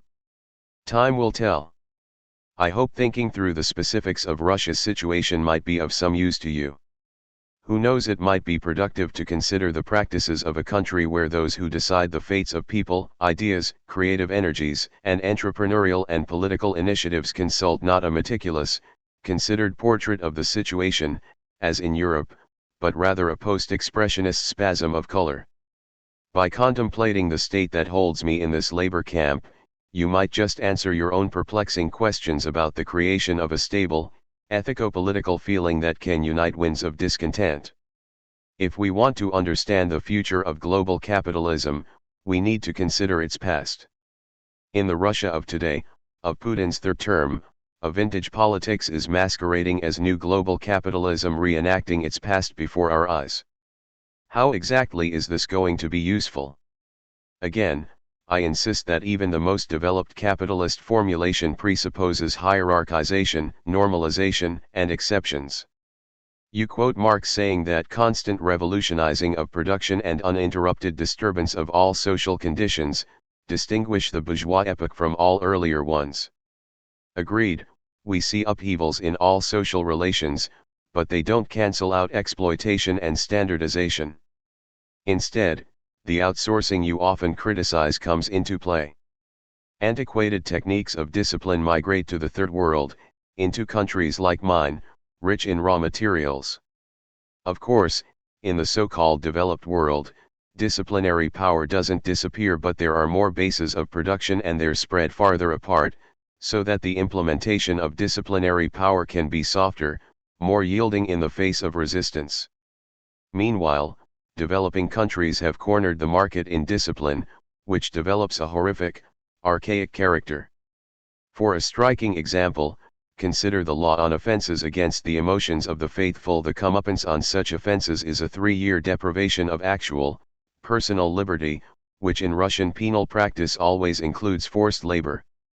And here in Russia, I'm keenly aware of the cynicism with which developed countries regard developing ones. The developed ones exhibit a conformist loyalty to governments that manhandle and suppress their citizens, a little rich for my taste. The US and Europe are glad to collaborate with a Russia where medieval laws have become the norm and the jails swell with prisoners of conscience. They're glad to collaborate with China, where things are happening that would make your hair stand on end. So the question arises, what are the acceptable limits of tolerance? When does it cease to be tolerance and become instead collaborationism, conformism, even criminal complicity?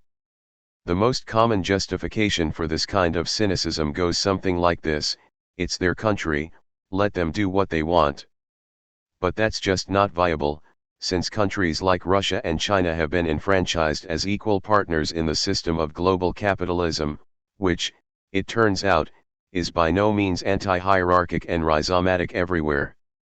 Russia's resource-based economy, and the Putin regime that draws strength from it, would be completely undermined if the political principles being forfeited by the buyers of its petroleum and gas were rendered visible.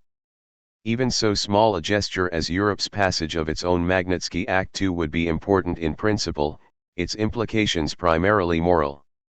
A boycott of the 2014 Sochi Olympics could likewise serve as an expression of ethics.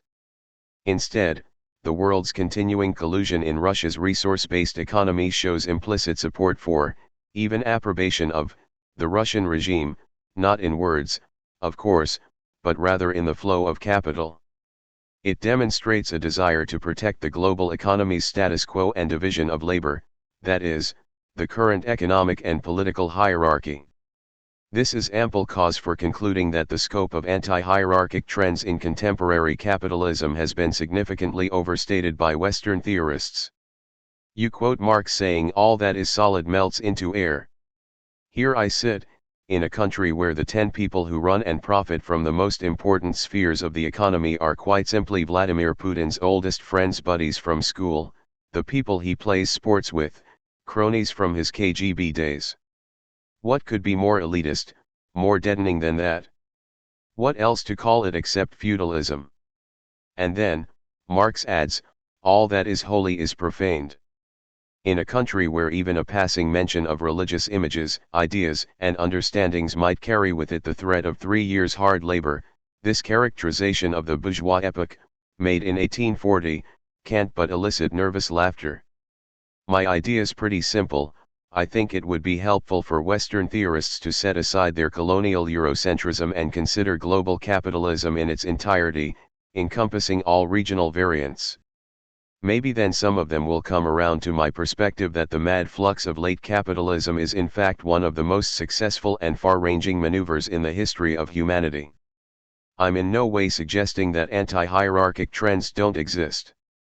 For that matter, far be it from me to essentialize all advertising as superficial, inauthentic, and insincere. But advertising does impose a structure on commodities, and is in this sense a part of the process of production. So while I'm not calling for the rejection of advertising as a false mask, I am calling for us to remember that all advertising has something to keep silent about, something it must render absent.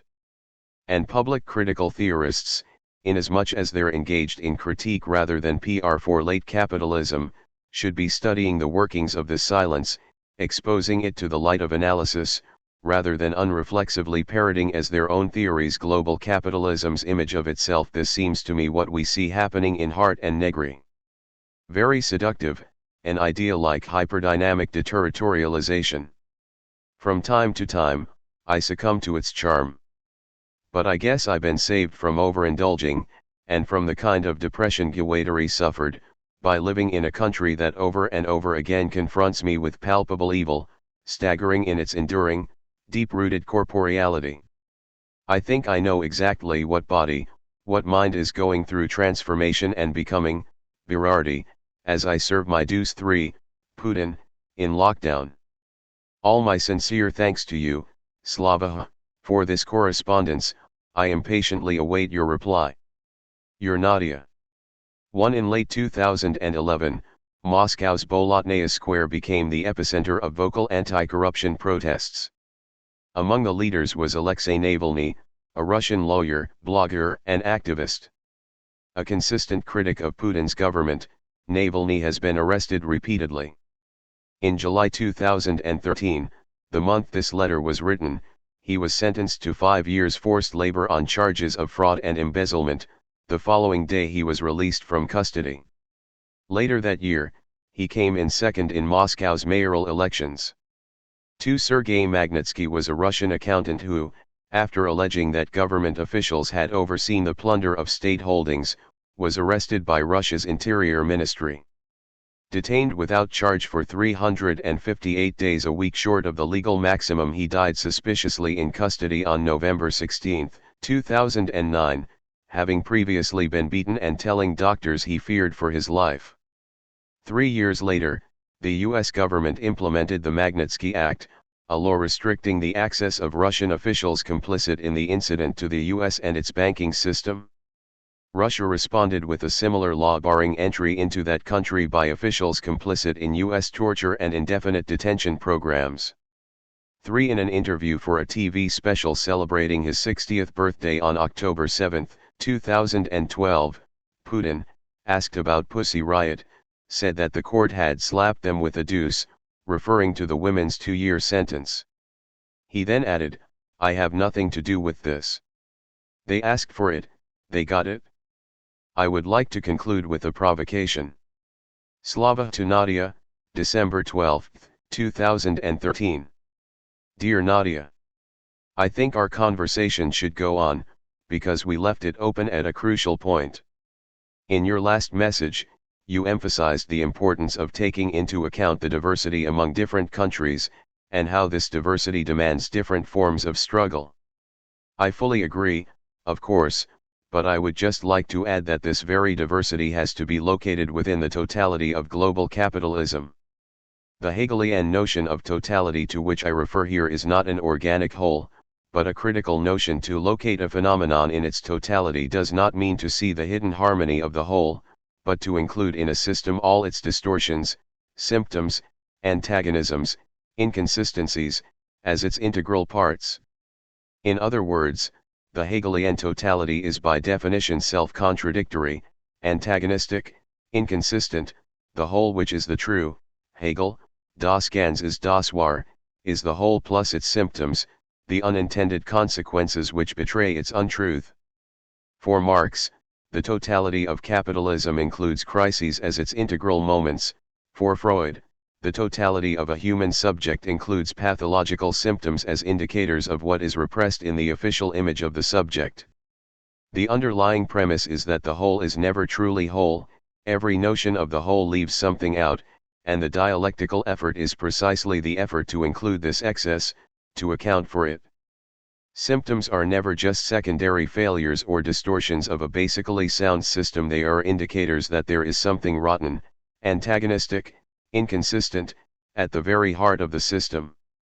Or, to shift to a brutally concrete case, if you want to talk about global capitalism, you have to include Congo, a country in disarray, with thousands of drugged child warriors, but as such fully integrated into the global system. And the same holds for Russia. We should always bear in mind that global capitalism does not automatically compel all its subjects into a hedonist/permissive individualism.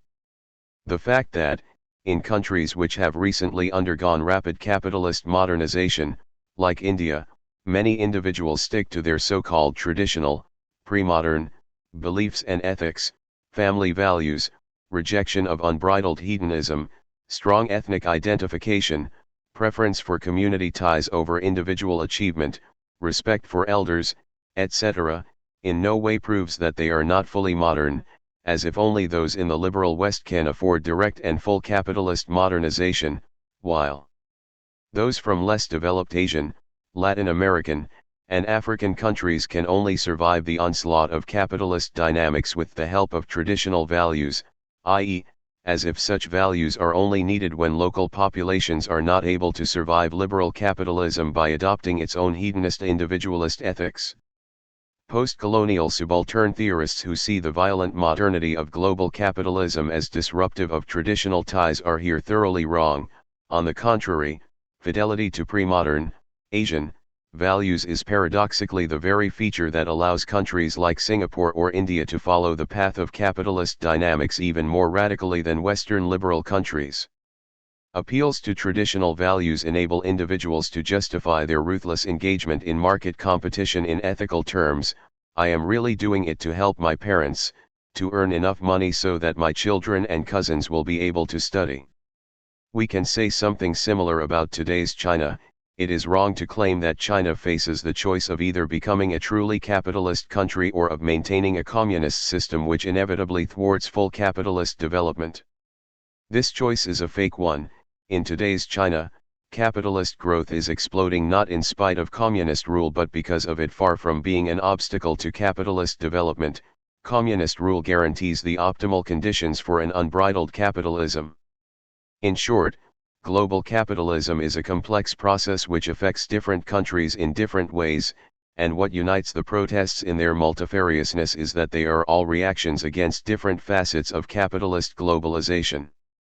The general tendency of contemporary capitalism is towards further expansion of the reign of the market, combined with progressive enclosures of public space, sweeping cuts in public services, and a rising authoritarianism in the functioning of political power. It is in this context that the Greeks protest against the reign of international financial capital and their own corrupt and inefficient clientelist state increasingly unable to provide basic social services, that Turks protest against religious authoritarianism and the commercialization of public space, that Egyptians protested against a corrupt authoritarian regime supported by the Western powers, that Iranians protested against a corrupt and inefficient religious fundamentalist rule, etc. What unites these protests is that they all deal with a specific combination of, at least, two issues, a more or less radical economic one, from corruption and inefficiency to outright anti-capitalism, and a politico-ideological one, from demands for democracy to demands for overcoming the standard multi-party democracy. And does the same not hold for the Occupy Wall Street movement? Beneath the profusion of, often confused, statements, Occupy Wall Street incorporated two basic insights: 1. A discontent with capitalism as a system. The problem is the capitalist system as such, not any particular corruption, and 2. An awareness that the institutionalized form of multi-party democracy is incapable of holding back the excesses of capitalism, i.e., that democracy has to be reinvented. There are, of course, many traps awaiting those engaged in these struggles. Let me take the case of Turkey. The motto that united those who protested in Taksim Square was dignity. A good but ambiguous slogan. The term is appropriate insofar as it makes it clear that protests are not just about particular material demands, but about the protesters' freedom and emancipation. In the case of the Taksim Square protests, the call for dignity not only referred to corruption but was also, and crucially, directed against the patronizing ideology of the Turkish Prime Minister. The direct target of the Gezi Park protests was neither neoliberal capitalism nor Islamism, but the personality of Erdogan. The demand was for him to step down. Why? What made him so annoying as to become the target of both secular educated protesters as well as of anti-capitalist Muslim youth, the object of a hatred which fused them together? Here is how my friend Bülent Somai explains it. Everybody wanted PM Erdogan to resign. Because, many activists explained both during and after the resistance, he was constantly meddling with their lifestyles, telling women to have at least 3 children, telling them not to have C-sections, not to have abortions, telling people not to drink, not to smoke, not to hold hands in public, to be obedient and religious. he was constantly telling them what was best for them: shop and pray. This was probably the best indication of the neoliberal, shop, soft Islamic, pray, character of the JDP rule, PM Erdogan's utopia for Istanbul, and we should remember that he was the mayor of Istanbul for 4 years, was a huge shopping mall and a huge mosque in Taksim Square and Gezi Park. He had become Daddy Knows Best in all avenues of life, and tried to do this in a clumsy patronizing disguise, which was quickly discarded during the Gezi events to reveal the profoundly authoritarian character behind the image. Is shop and pray not a perfect late capitalist version of the old Christian ora et labora, with the worker or toiling peasant replaced by the consumer? The underlying wager is, of course, that praying, fidelity to the old communal traditions, will make us even better shoppers, i.e., participants in the global capitalist market. However, the call for dignity is not only a protest against such patronizing injunctions. Dignity is also the appearance of dignity, and in this case the demand for dignity means that I want to be duped and controlled in such a way that proper appearances are maintained, that I don't lose face. Is this not a key feature of our democracies? This is how our democracies function. With our consent, we act as if we are free and freely deciding, silently not only accepting but even demanding that an invisible injunction, inscribed into the very form of free speech, tells us what to do and think. As Marx recognized long ago, the secret is in the form itself. In this sense, in a democracy, every ordinary citizen is effectively a king, but a king in a constitutional democracy, a king whose decisions are only formal, whose function is to sign measures proposed by the executive administration. This is why the problem of democratic rituals is homologous to the big problem of constitutional democracy: how to protect the dignity of the king. How to maintain the appearance that the king effectively decides, when we all know this is not true. What we call a crisis of democracy occurs not when people stop believing in their own power, but, on the contrary, when they stop trusting the elites, those who are supposed to know for them and provide the guidelines, when they realize, with some anxiety, that the true throne is empty, that the decision really is now theirs. There is thus in free elections always a minimal aspect of politeness. Those in power politely pretend that they do not really hold power, and ask us to freely decide if we want to give it to them in a way which mirrors the logic of a gesture meant to be refused.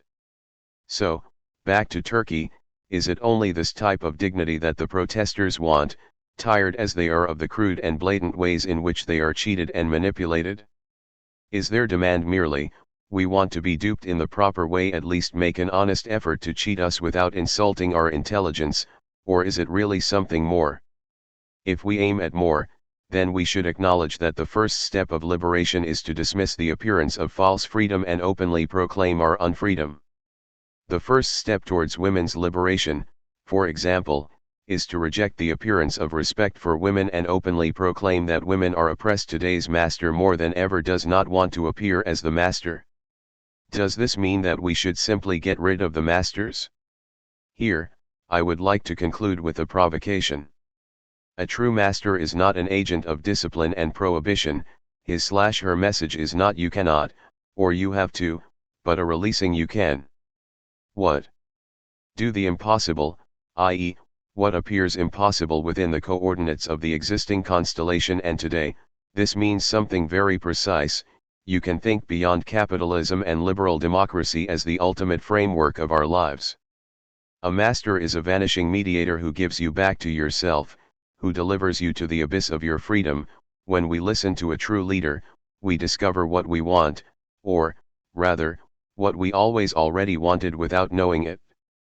A master is needed because we cannot accede to our freedom directly. To gain this access we have to be pushed from outside, since our natural state is one of inert hedonism, of what Alain Badiou calls the human animal.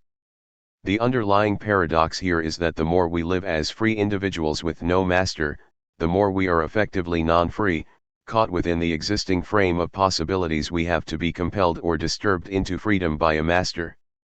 There was a trace of this authentic master's call even in Obama's slogan from his first presidential campaign: "Yes, we can." A new possibility was thereby opened up. But, one might object, did not Hitler also do something formally similar? Was his message to the German people not yes, we can, kill the Jews, crush democracy, attack other nations? A closer analysis immediately brings out the difference. Far from being an authentic master, Hitler was a populist demagogue who carefully played upon people's obscure desires. It may seem that in doing so he followed Steve Jobs' infamous motto, a lot of times, people don't know what they want until you show it to them. However, in spite of all there is to criticize about Jobs, in his own understanding of the motto he was close to being an authentic master. When asked how much research Apple undertakes into what its customers want, he snapped back, none. It's not the customer's job to know what they want, we figure out what we want. In India, thousands of impoverished intellectual workers are employed in what are ironically called like farms, where they are miserably paid to spend the whole day in front of a computer screen endlessly clicking like buttons on pages requesting visitors to like or dislike a specific product. In this way, a product can be made to appear very popular and so seduce ignorant prospective customers into buying it, or at least checking it out, following the logic of there must be something in it if so many customers are so satisfied. So much for the reliability of customer reactions. Note the surprising turn of this argumentation. After denying that customers know what they want, Jobs doesn't go on with the expected reversal. It is therefore our task, the task of creative capitalists, to figure out what they want and show it to them on the market. Instead, he says, we figure out what we want. This is how a true master works. He doesn't try to guess what people want, he simply obeys his own desire and leaves it up to others to decide if they want to follow him. In other words, his power stems from his fidelity to his desire, from refusing to compromise on it.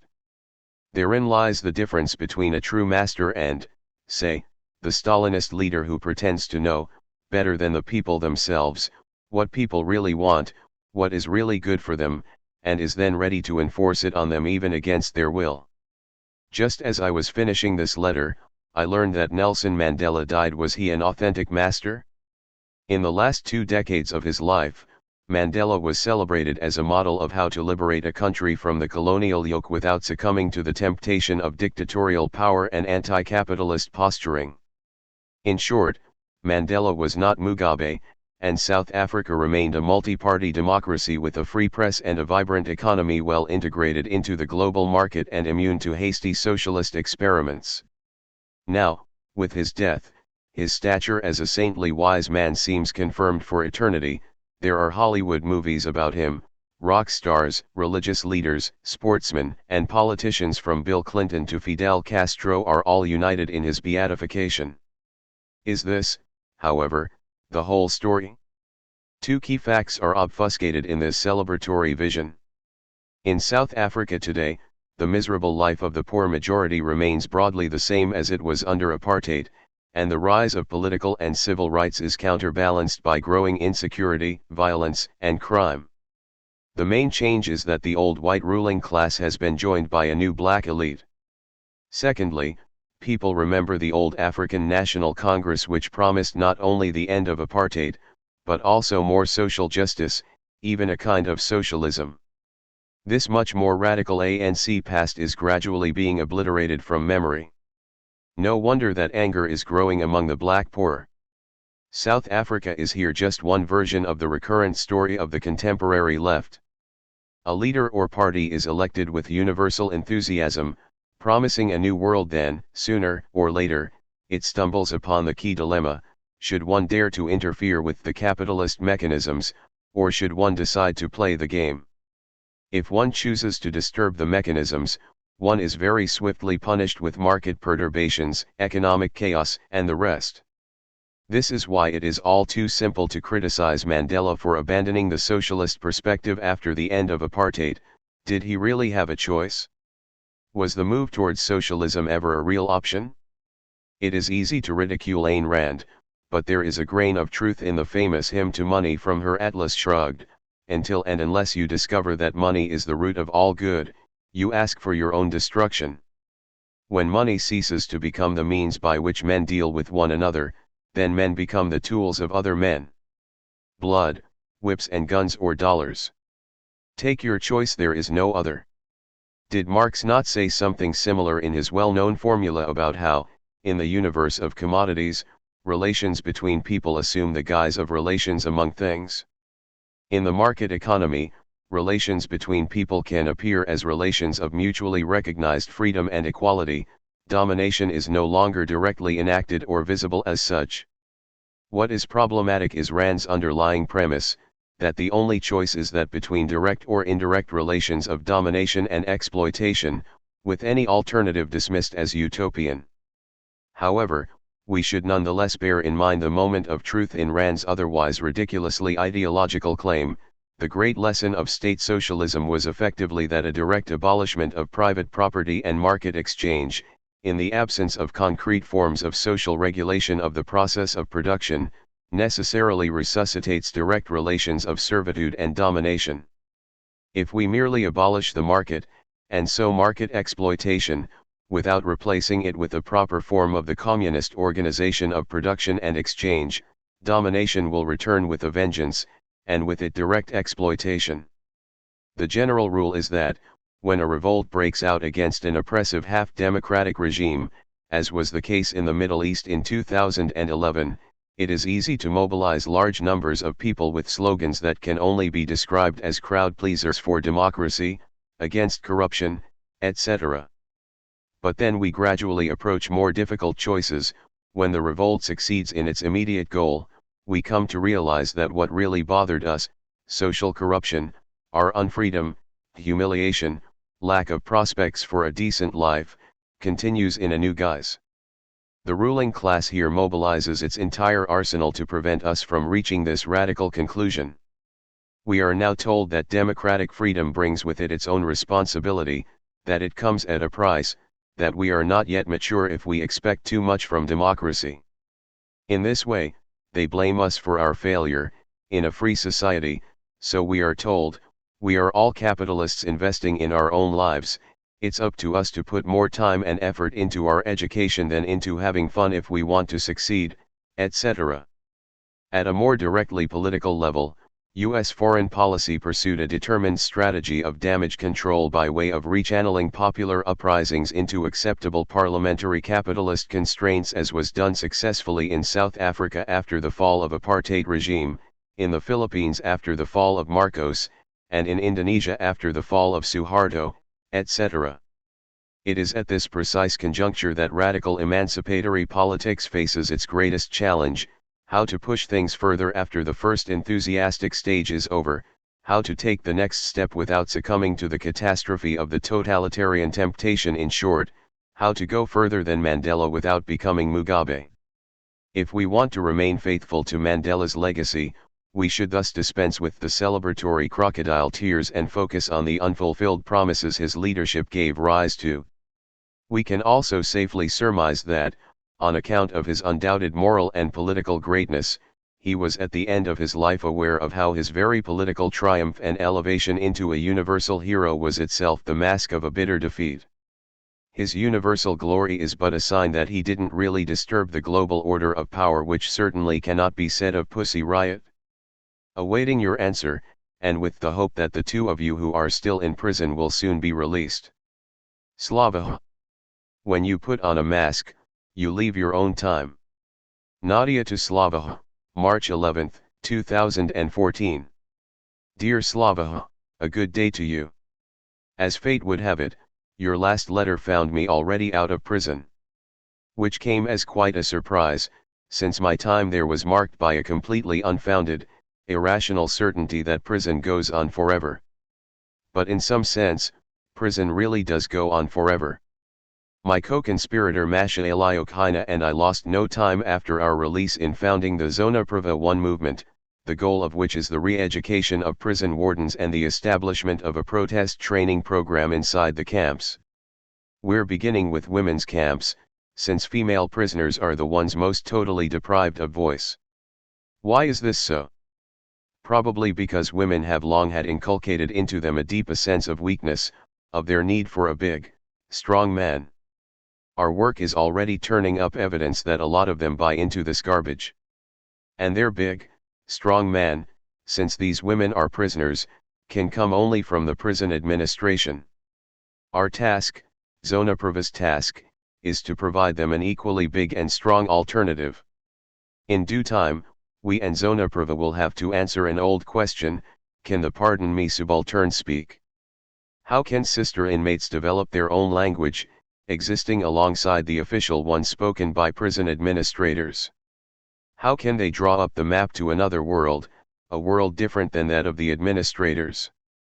The story of the subject's development in prison is extremely meaningful. A Russian jail is an island of institutional totalitarianism, a site where thought and action become unified. Further, the template for this unification has little in common with other officially promulgated prisons, like our conception of motherhood, orthodox religion, and respect for the law. In fact, so long as the administration isn't inconvenienced, a person's decline and fall is encouraged. A high level of aggression is encouraged, and a foundation is set for baseless anger and hatred. By what right can we call this a system of corrections? Is it not, rather, the rubric for a slavishly obedient, oppressed, and humiliated existence? Or an existence that is two-faced, cynical, and hypocritical, one that survives by the reptilian law of you die today, I'll wait until tomorrow? What can we make of people being expected to form their personalities in a place where they can barely even try rethinking the assumptions that form their daily lives? How is such a personal reformation possible when every act of protest is met with diabolical evil and reprisals from the agents of state authority? Prison goes on forever. And because it's run not by official rules but according to its own internal processes, it makes you understand how the structures of power, subordination, and protest are related in a community whose ultimate purpose is unification and degradation. In a community for whose creation any elite of unbounded power de facto strives. The only thing we can offer up in opposition to the current transformation of our communities into a prison is an absurd, unfounded faith that another state of affairs is possible. Will we be able to infect others with our dreams before we find ourselves again deprived of voice, returned, perhaps, to prison? The other day we traveled to Nizhny Novgorod's penal colony number 2, where Masha had been held. We went to lend our support to some female inmates who'd had the temerity to disagree with the infallible prison administration. These women took the camp administration to court, challenging the legality of their humiliatingly meager pay of $7 to $10.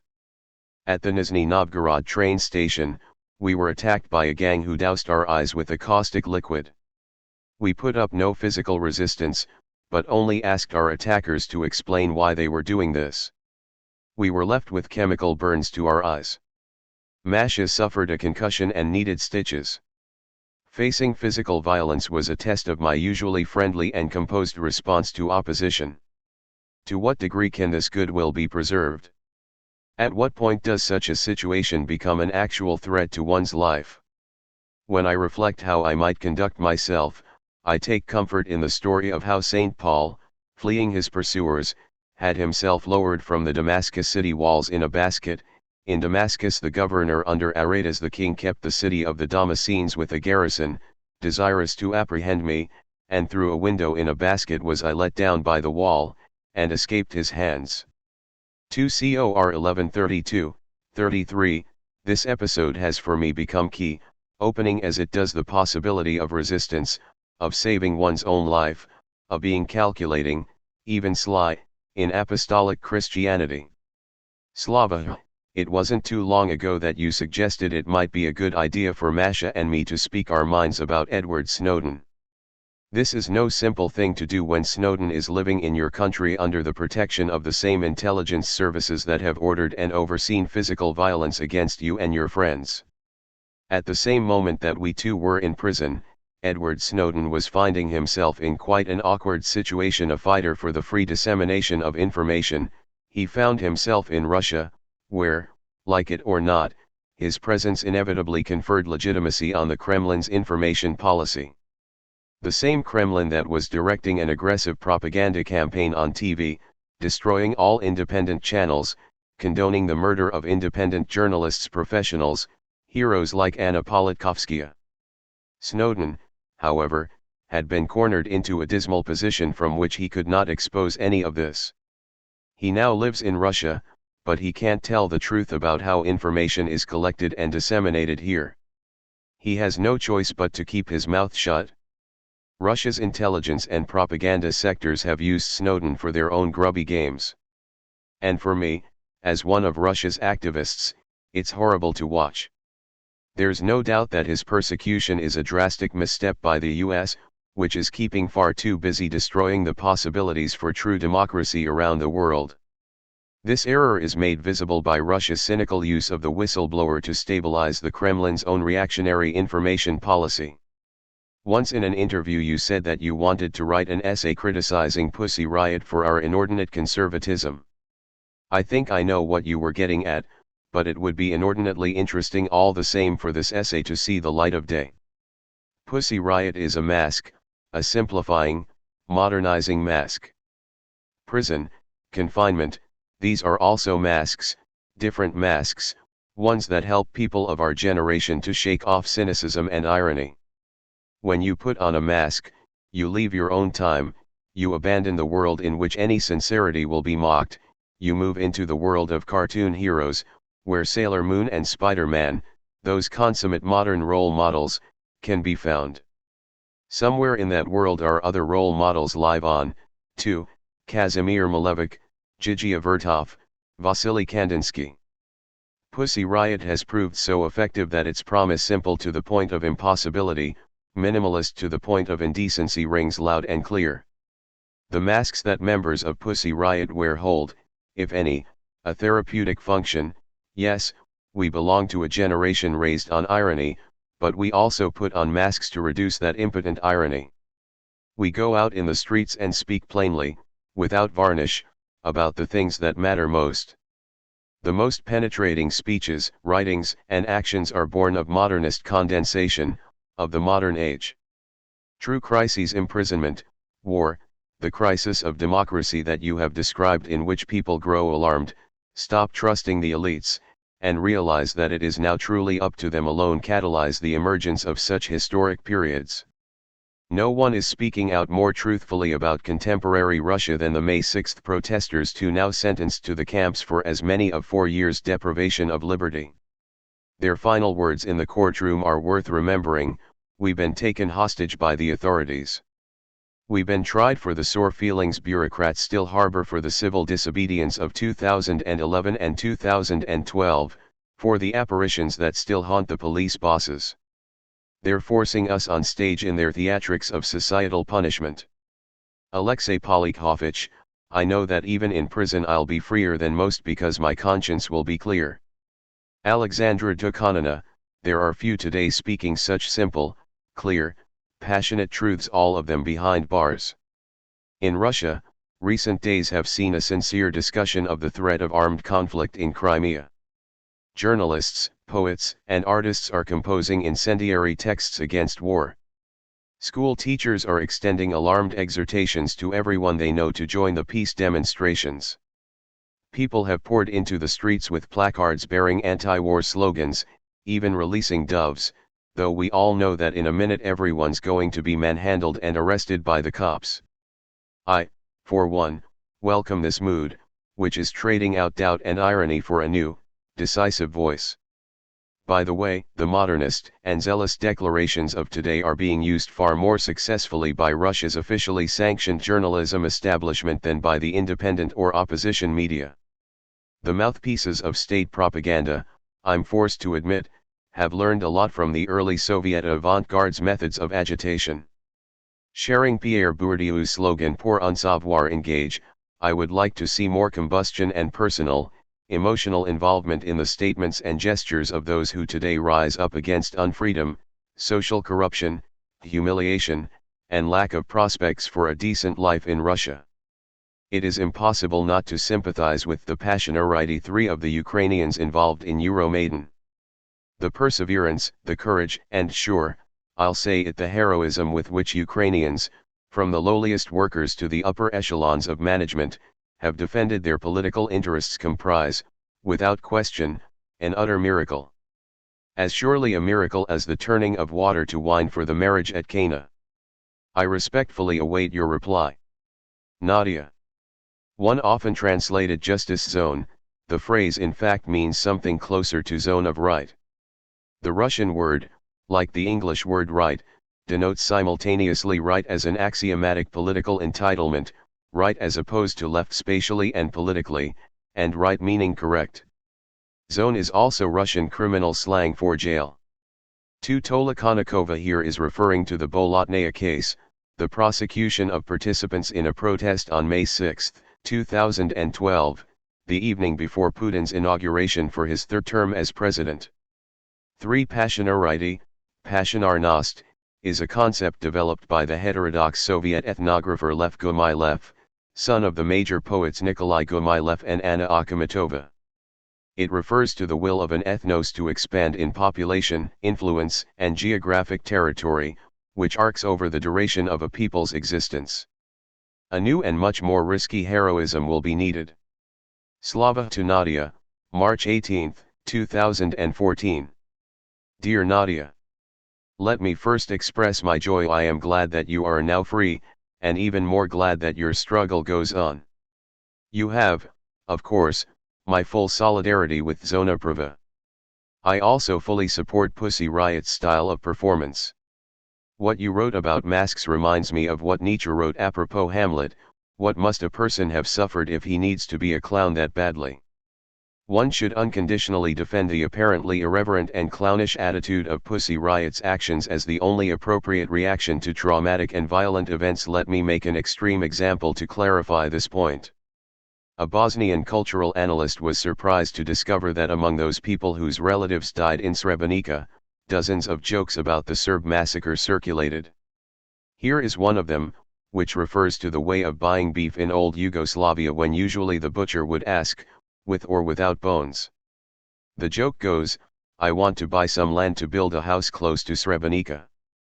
Do you know what the prices are? Prices vary, depending on what kind of land you want with or without bones.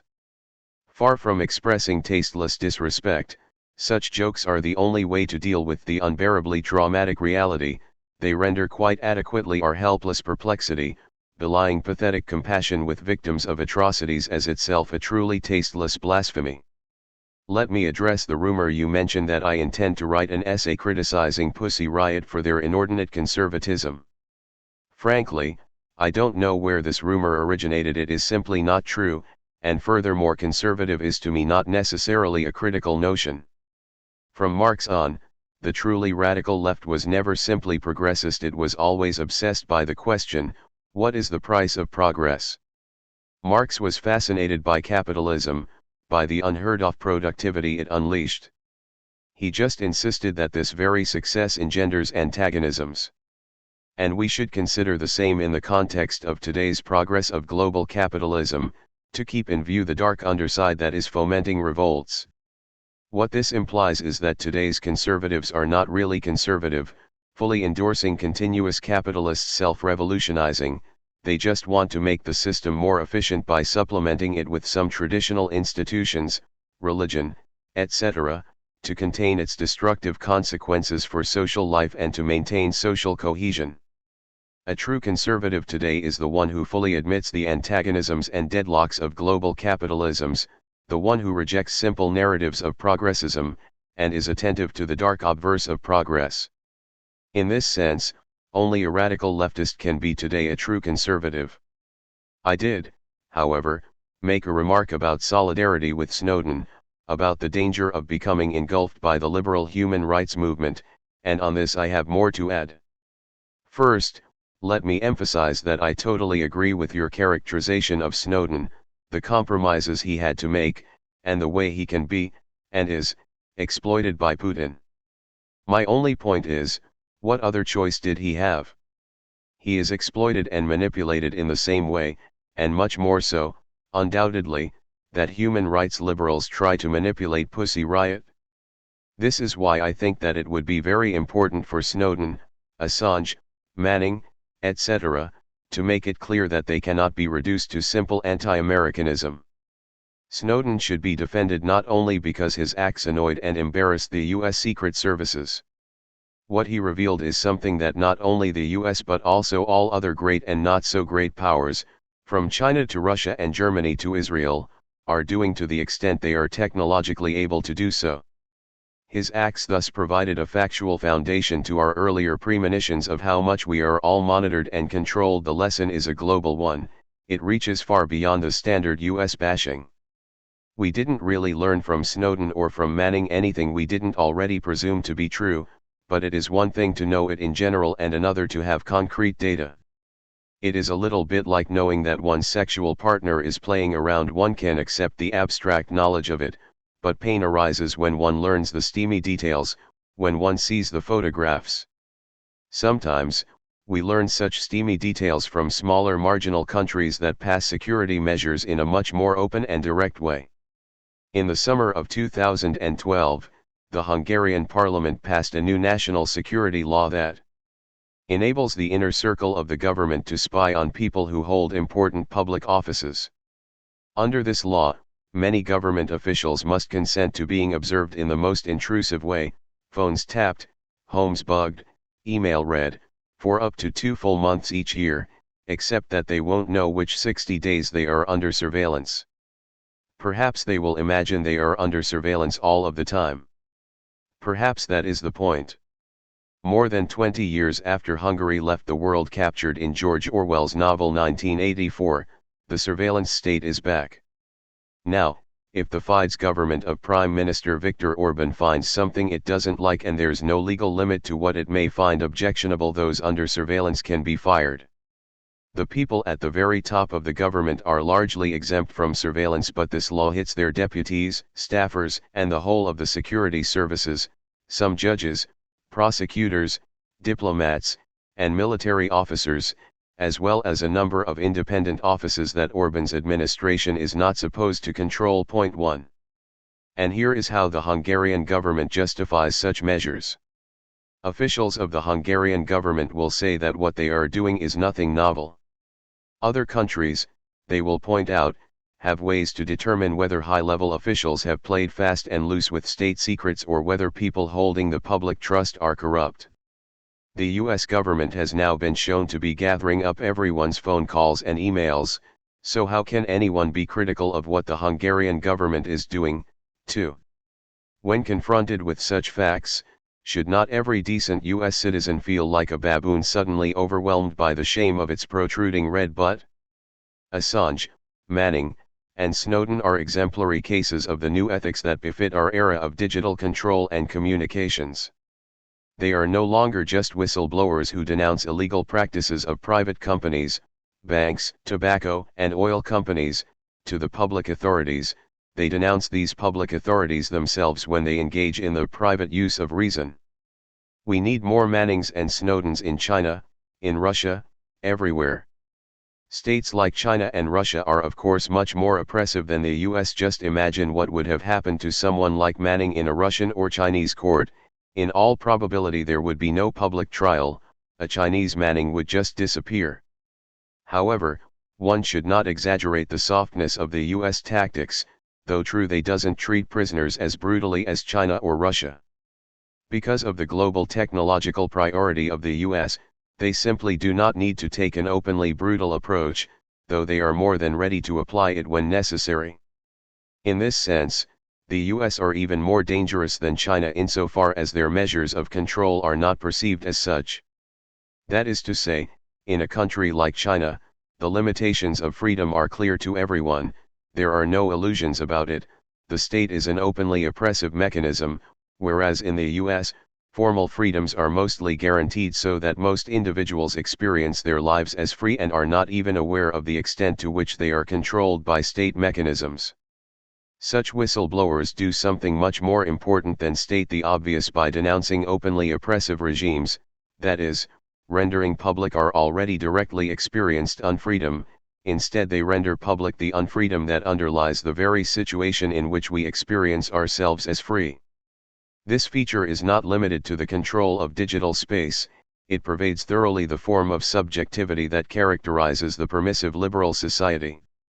Since free choice is elevated to a supreme value, social control and domination can no longer appear to infringe on a subject's freedom, it has to appear as, and be sustained by, the very self-experience of individuals as free. There are a multitude of forms in which unfreedom appears in the guise of its opposite. When we are deprived of universal health care, we are told that we have been given a new freedom of choice, to choose our health care provider. When we can no longer rely on a long-term employment and are compelled to search for new precarious work every few years, we are told that we have been given the opportunity to reinvent ourselves and discover unexpected creative potentials that lurk in our personalities. When we are obliged to pay for the education of our children, we are told that we become entrepreneurs of the self, as if we should be acting like a capitalist who chooses freely how he will invest the resources he possesses, or has borrowed, into education, health, travel. Constantly bombarded by such imposed free choices, forced to make decisions for which we are not even properly qualified or sufficiently informed, we more and more experience our freedom as a burden that causes unbearable anxiety. Unable to break out of this vicious cycle as isolated individuals, since the more we act freely the more we are enslaved by the system, we need to be awakened from this dogmatic slumber of fake freedom from outside, by the push of a master figure. This brings me back to my central point: it is absolutely crucial to insist on the universality of our struggle. The moment we forget that Pussy Riot and WikiLeaks are moments of the same global struggle, everything is lost. We have sold our soul to the devil. And I think that we must maintain the same attitude towards the events in Ukraine. I, again, totally agree with you that the protests that toppled Yanukovych and his gang were a miracle comparable to the Arab Spring. They were triggered by the Ukrainian government's decision to prioritize good relations with Russia over the integration of Ukraine into the European Union. Predictably, many anti-imperialist leftists reacted to the news about the massive protests with their usual racist patronizing of the poor Ukrainians, how deluded they are, still idealizing Europe, not seeing that Europe is in decline and that joining the European Union would just make Ukraine an economic colony of Western Europe sooner or later, pushed into the position of Greece. What these leftists ignore is that Ukrainians were far from blind about the reality of the European Union, but fully aware of its troubles and disparities. Their message was simply that their own situation is much worse. Europe's problems are still a rich man's problems. Remember that in spite of the terrible predicament of Greece, African refugees are still arriving there en masse, drawing the ire of rightist patriots. Second, and much more important, what does the Europe the Ukrainian protesters refer to stand for? It cannot be reduced to a single idea. It spans from nationalist and even fascist elements up to the idea of what Etienne Balibar calls Egalibird, freedom in equality, the unique contribution of Europe to the global political imaginary, even if it is today ever more betrayed by European institutions and people themselves. And between these two poles is the naive trust in European liberal democratic capitalism. What Europe should see in Ukrainian protests is its best and its worst, and to see this clearly, Europe has to look outside itself onto a Ukrainian scene. Rightist nationalism, although relatively marginal in general, should not be underestimated. One of the signs of the deep shift in ideological hegemony that Western Europe has undergone in the last decade is the request of the new right to establish a more balanced view of the two extremisms, the rightist one and the leftist one, that is, to treat the extreme left in the same way Europe after World War II treated the extreme right. Although communist critics of Stalinism were naive and full of their own flawed ideas, long before Solzhenitsyn the crucial questions about the Gulag were being asked by left oppositionists, from Boris Suvarin to Victor Serge to C.L.R. James, in real time and at great peril. Those courageous and prescient heretics have been somewhat written out of history. They expected far worse than that, and often received it. 3. This large-scale critical movement was inherent to the communist movement, in clear contrast to fascism. Nobody can be bothered to argue much about whether fascism might have turned out better, given more propitious circumstances. And there were no dissidents in the Nazi Party, risking their lives on the proposition that the Führer had betrayed the true essence of National Socialism. For precisely because of this imminent tension at the very heart of the communist movement, the most dangerous place to be in the time of the terrible 1930s purges in the Soviet Union was at the top of the nomenklatura.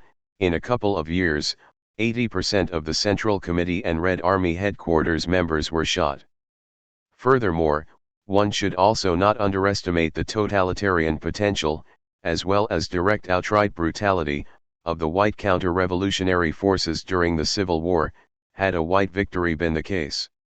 The common word for fascism would have been a Russian one, not an Italian one. The Protocols of the Elders of Zion was brought to the West by the white emigration.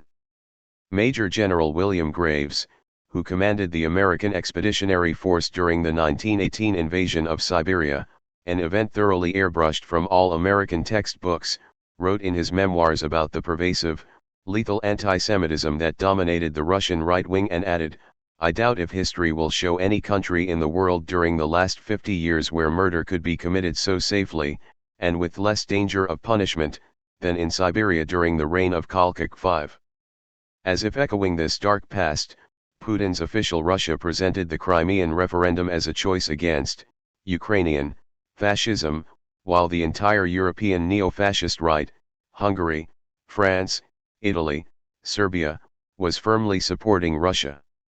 And another irony, Ukrainians were tearing down statues of Lenin, forgetting that the golden era of Ukraine was in the first decade of the Soviet Union when they established their full national identity. But Putin's Russia is not an exception here. From the Balkans to Scandinavia, from the US to Israel, from Central Africa to India, a new dark age is looming, with ethnic and religious passions exploding, and the Enlightenment values receding. These passions were lurking in the shadows all the time, but what is new now is the outright shamelessness of their display. So what are we to do in such a situation? Mainstream liberals are telling us that, when basic democratic values are under threat by ethnic or religious fundamentalists, we should all unite behind the liberal democratic agenda of cultural tolerance, to save what can be saved and put aside dreams of a more radical social transformation. However, the conflict between liberal permissiveness and fundamentalism is ultimately a false conflict, a vicious cycle of the two poles generating and presupposing each other. So what about the liberal democratic capitalist European dream? One cannot be sure what awaits Ukraine within the EU, beginning with austerity measures. In my books I often use the well-known joke from the last decade of the Soviet Union about Rubinovich, a Jew who wants to emigrate. The bureaucrat at the emigration office asks him why, and Rubinovich answers, "There are two reasons why. The first is that I'm afraid that in the Soviet Union the communists will lose power, and the new power will put all the blame for the communist crimes on us, the Jews, and there will again be anti-Jewish pogroms. But," interrupts the bureaucrat, "this is pure nonsense. Nothing can change in the Soviet Union, the power of the communists will last forever." "Well," responds Rubinovich calmly, "that's my second reason." We can easily imagine a similar exchange between a critical Ukrainian and a European Union financial administrator. The Ukrainian complains, "There are two reasons we are in a panic here. First, we are afraid that the EU will simply abandon us to Russian pressure and let our economy collapse." The EU administrator interrupts him, "But you can trust us, we will not abandon you, we will tightly control you and advise you on what to do." "Well," responds the Ukrainian calmly, "that's our second reason." So yes, the Euromaidan protesters were heroes, but the true fight begins now, the fight for what the new Ukraine will be, and this fight will be much tougher than the fight against Putin's intervention. A new and much more risky heroism will be needed here. The model of this heroism is found in the Russians that you mentioned, Nadya, who courageously oppose the nationalist passion of their own country and denounce it as a tool of those in power. What is needed today is to make the crazy gesture of rejecting the very terms of the conflict and proclaiming the basic solidarity of Ukrainians and Russians. One should begin by organizing events of fraternization across the imposed divisions, establishing shared organizational networks between the authentic emancipatory core of Ukrainian political agents and the Russian opposition to Putin's regime. This may sound utopian, but it is only such crazy acts that can confer on the protests a true emancipatory dimension. Otherwise, we will get just the conflict of nationalist passions manipulated by oligarchs who lurk in the background. But let me now really conclude on a more personal note. After reading your last letter, I found myself by chance listening to Stenka Razin, that most universally known of Russian folk songs, and its content reminded me of your point about how crucial it is for the subaltern to speak for themselves, and to break out of the situation where the sympathetic others, humanitarians, etc., speak for them. The song describes how the mighty Cossack Ataman was proudly sailing on the Volga with his beautiful young bride, a kidnapped Persian princess, at his side. But then, from behind, he heard a murmur, "He has exchanged us for a woman. He spent only one night with her, and in the morning he has become a woman himself." The furious Stenka immediately decided what to do. "I will give you all you ask for. Head and heart and life and hand." And his voice rolls out like thunder. Out across the distant land. And she, with downcast eyes, more dead than alive, silently listens to the drunken words of the Ataman. "Volga, Volga, Mother Volga. Wide and deep beneath the sun. You had never such a present. From a Cossack of the Don. So that peace may reign forever. In this band so free and brave. Volga, Volga, Mother Volga. Make this lovely girl a grave." Now, with one swift mighty motion, he has raised his bride on high, and has cast her where the waters of the Volga roll and sigh. Now a silence like the grave sinks to all who stand and see, and the battle-hardened Cossacks sink to weep on bended knee. "Dance, you fools, and let's be merry. What is this that's in your eyes? Let us thunder out a chanty to the place where beauty lies." For me, the crucial moment of the song is the final reversal, when the common warriors get what they demanded from Stenka. Their reaction is stupefaction, horror, even weeping, and Stenka, in the true gesture of a master, makes them accept the gift of what they wanted as a source of joy. "You asked for it, now you got it, so be merry." But the feature that is really shocking for us today is the absence of the woman's point of view. She was first kidnapped, raped, then killed, so how did she experience the situation? What about her own song, rendering her own horror? I think that you, Nadya, and your fellow fighters are creating something similar to the imagined song of the Persian princess. So I am looking forward to our common struggle with friendship and solidarity. Slavoj.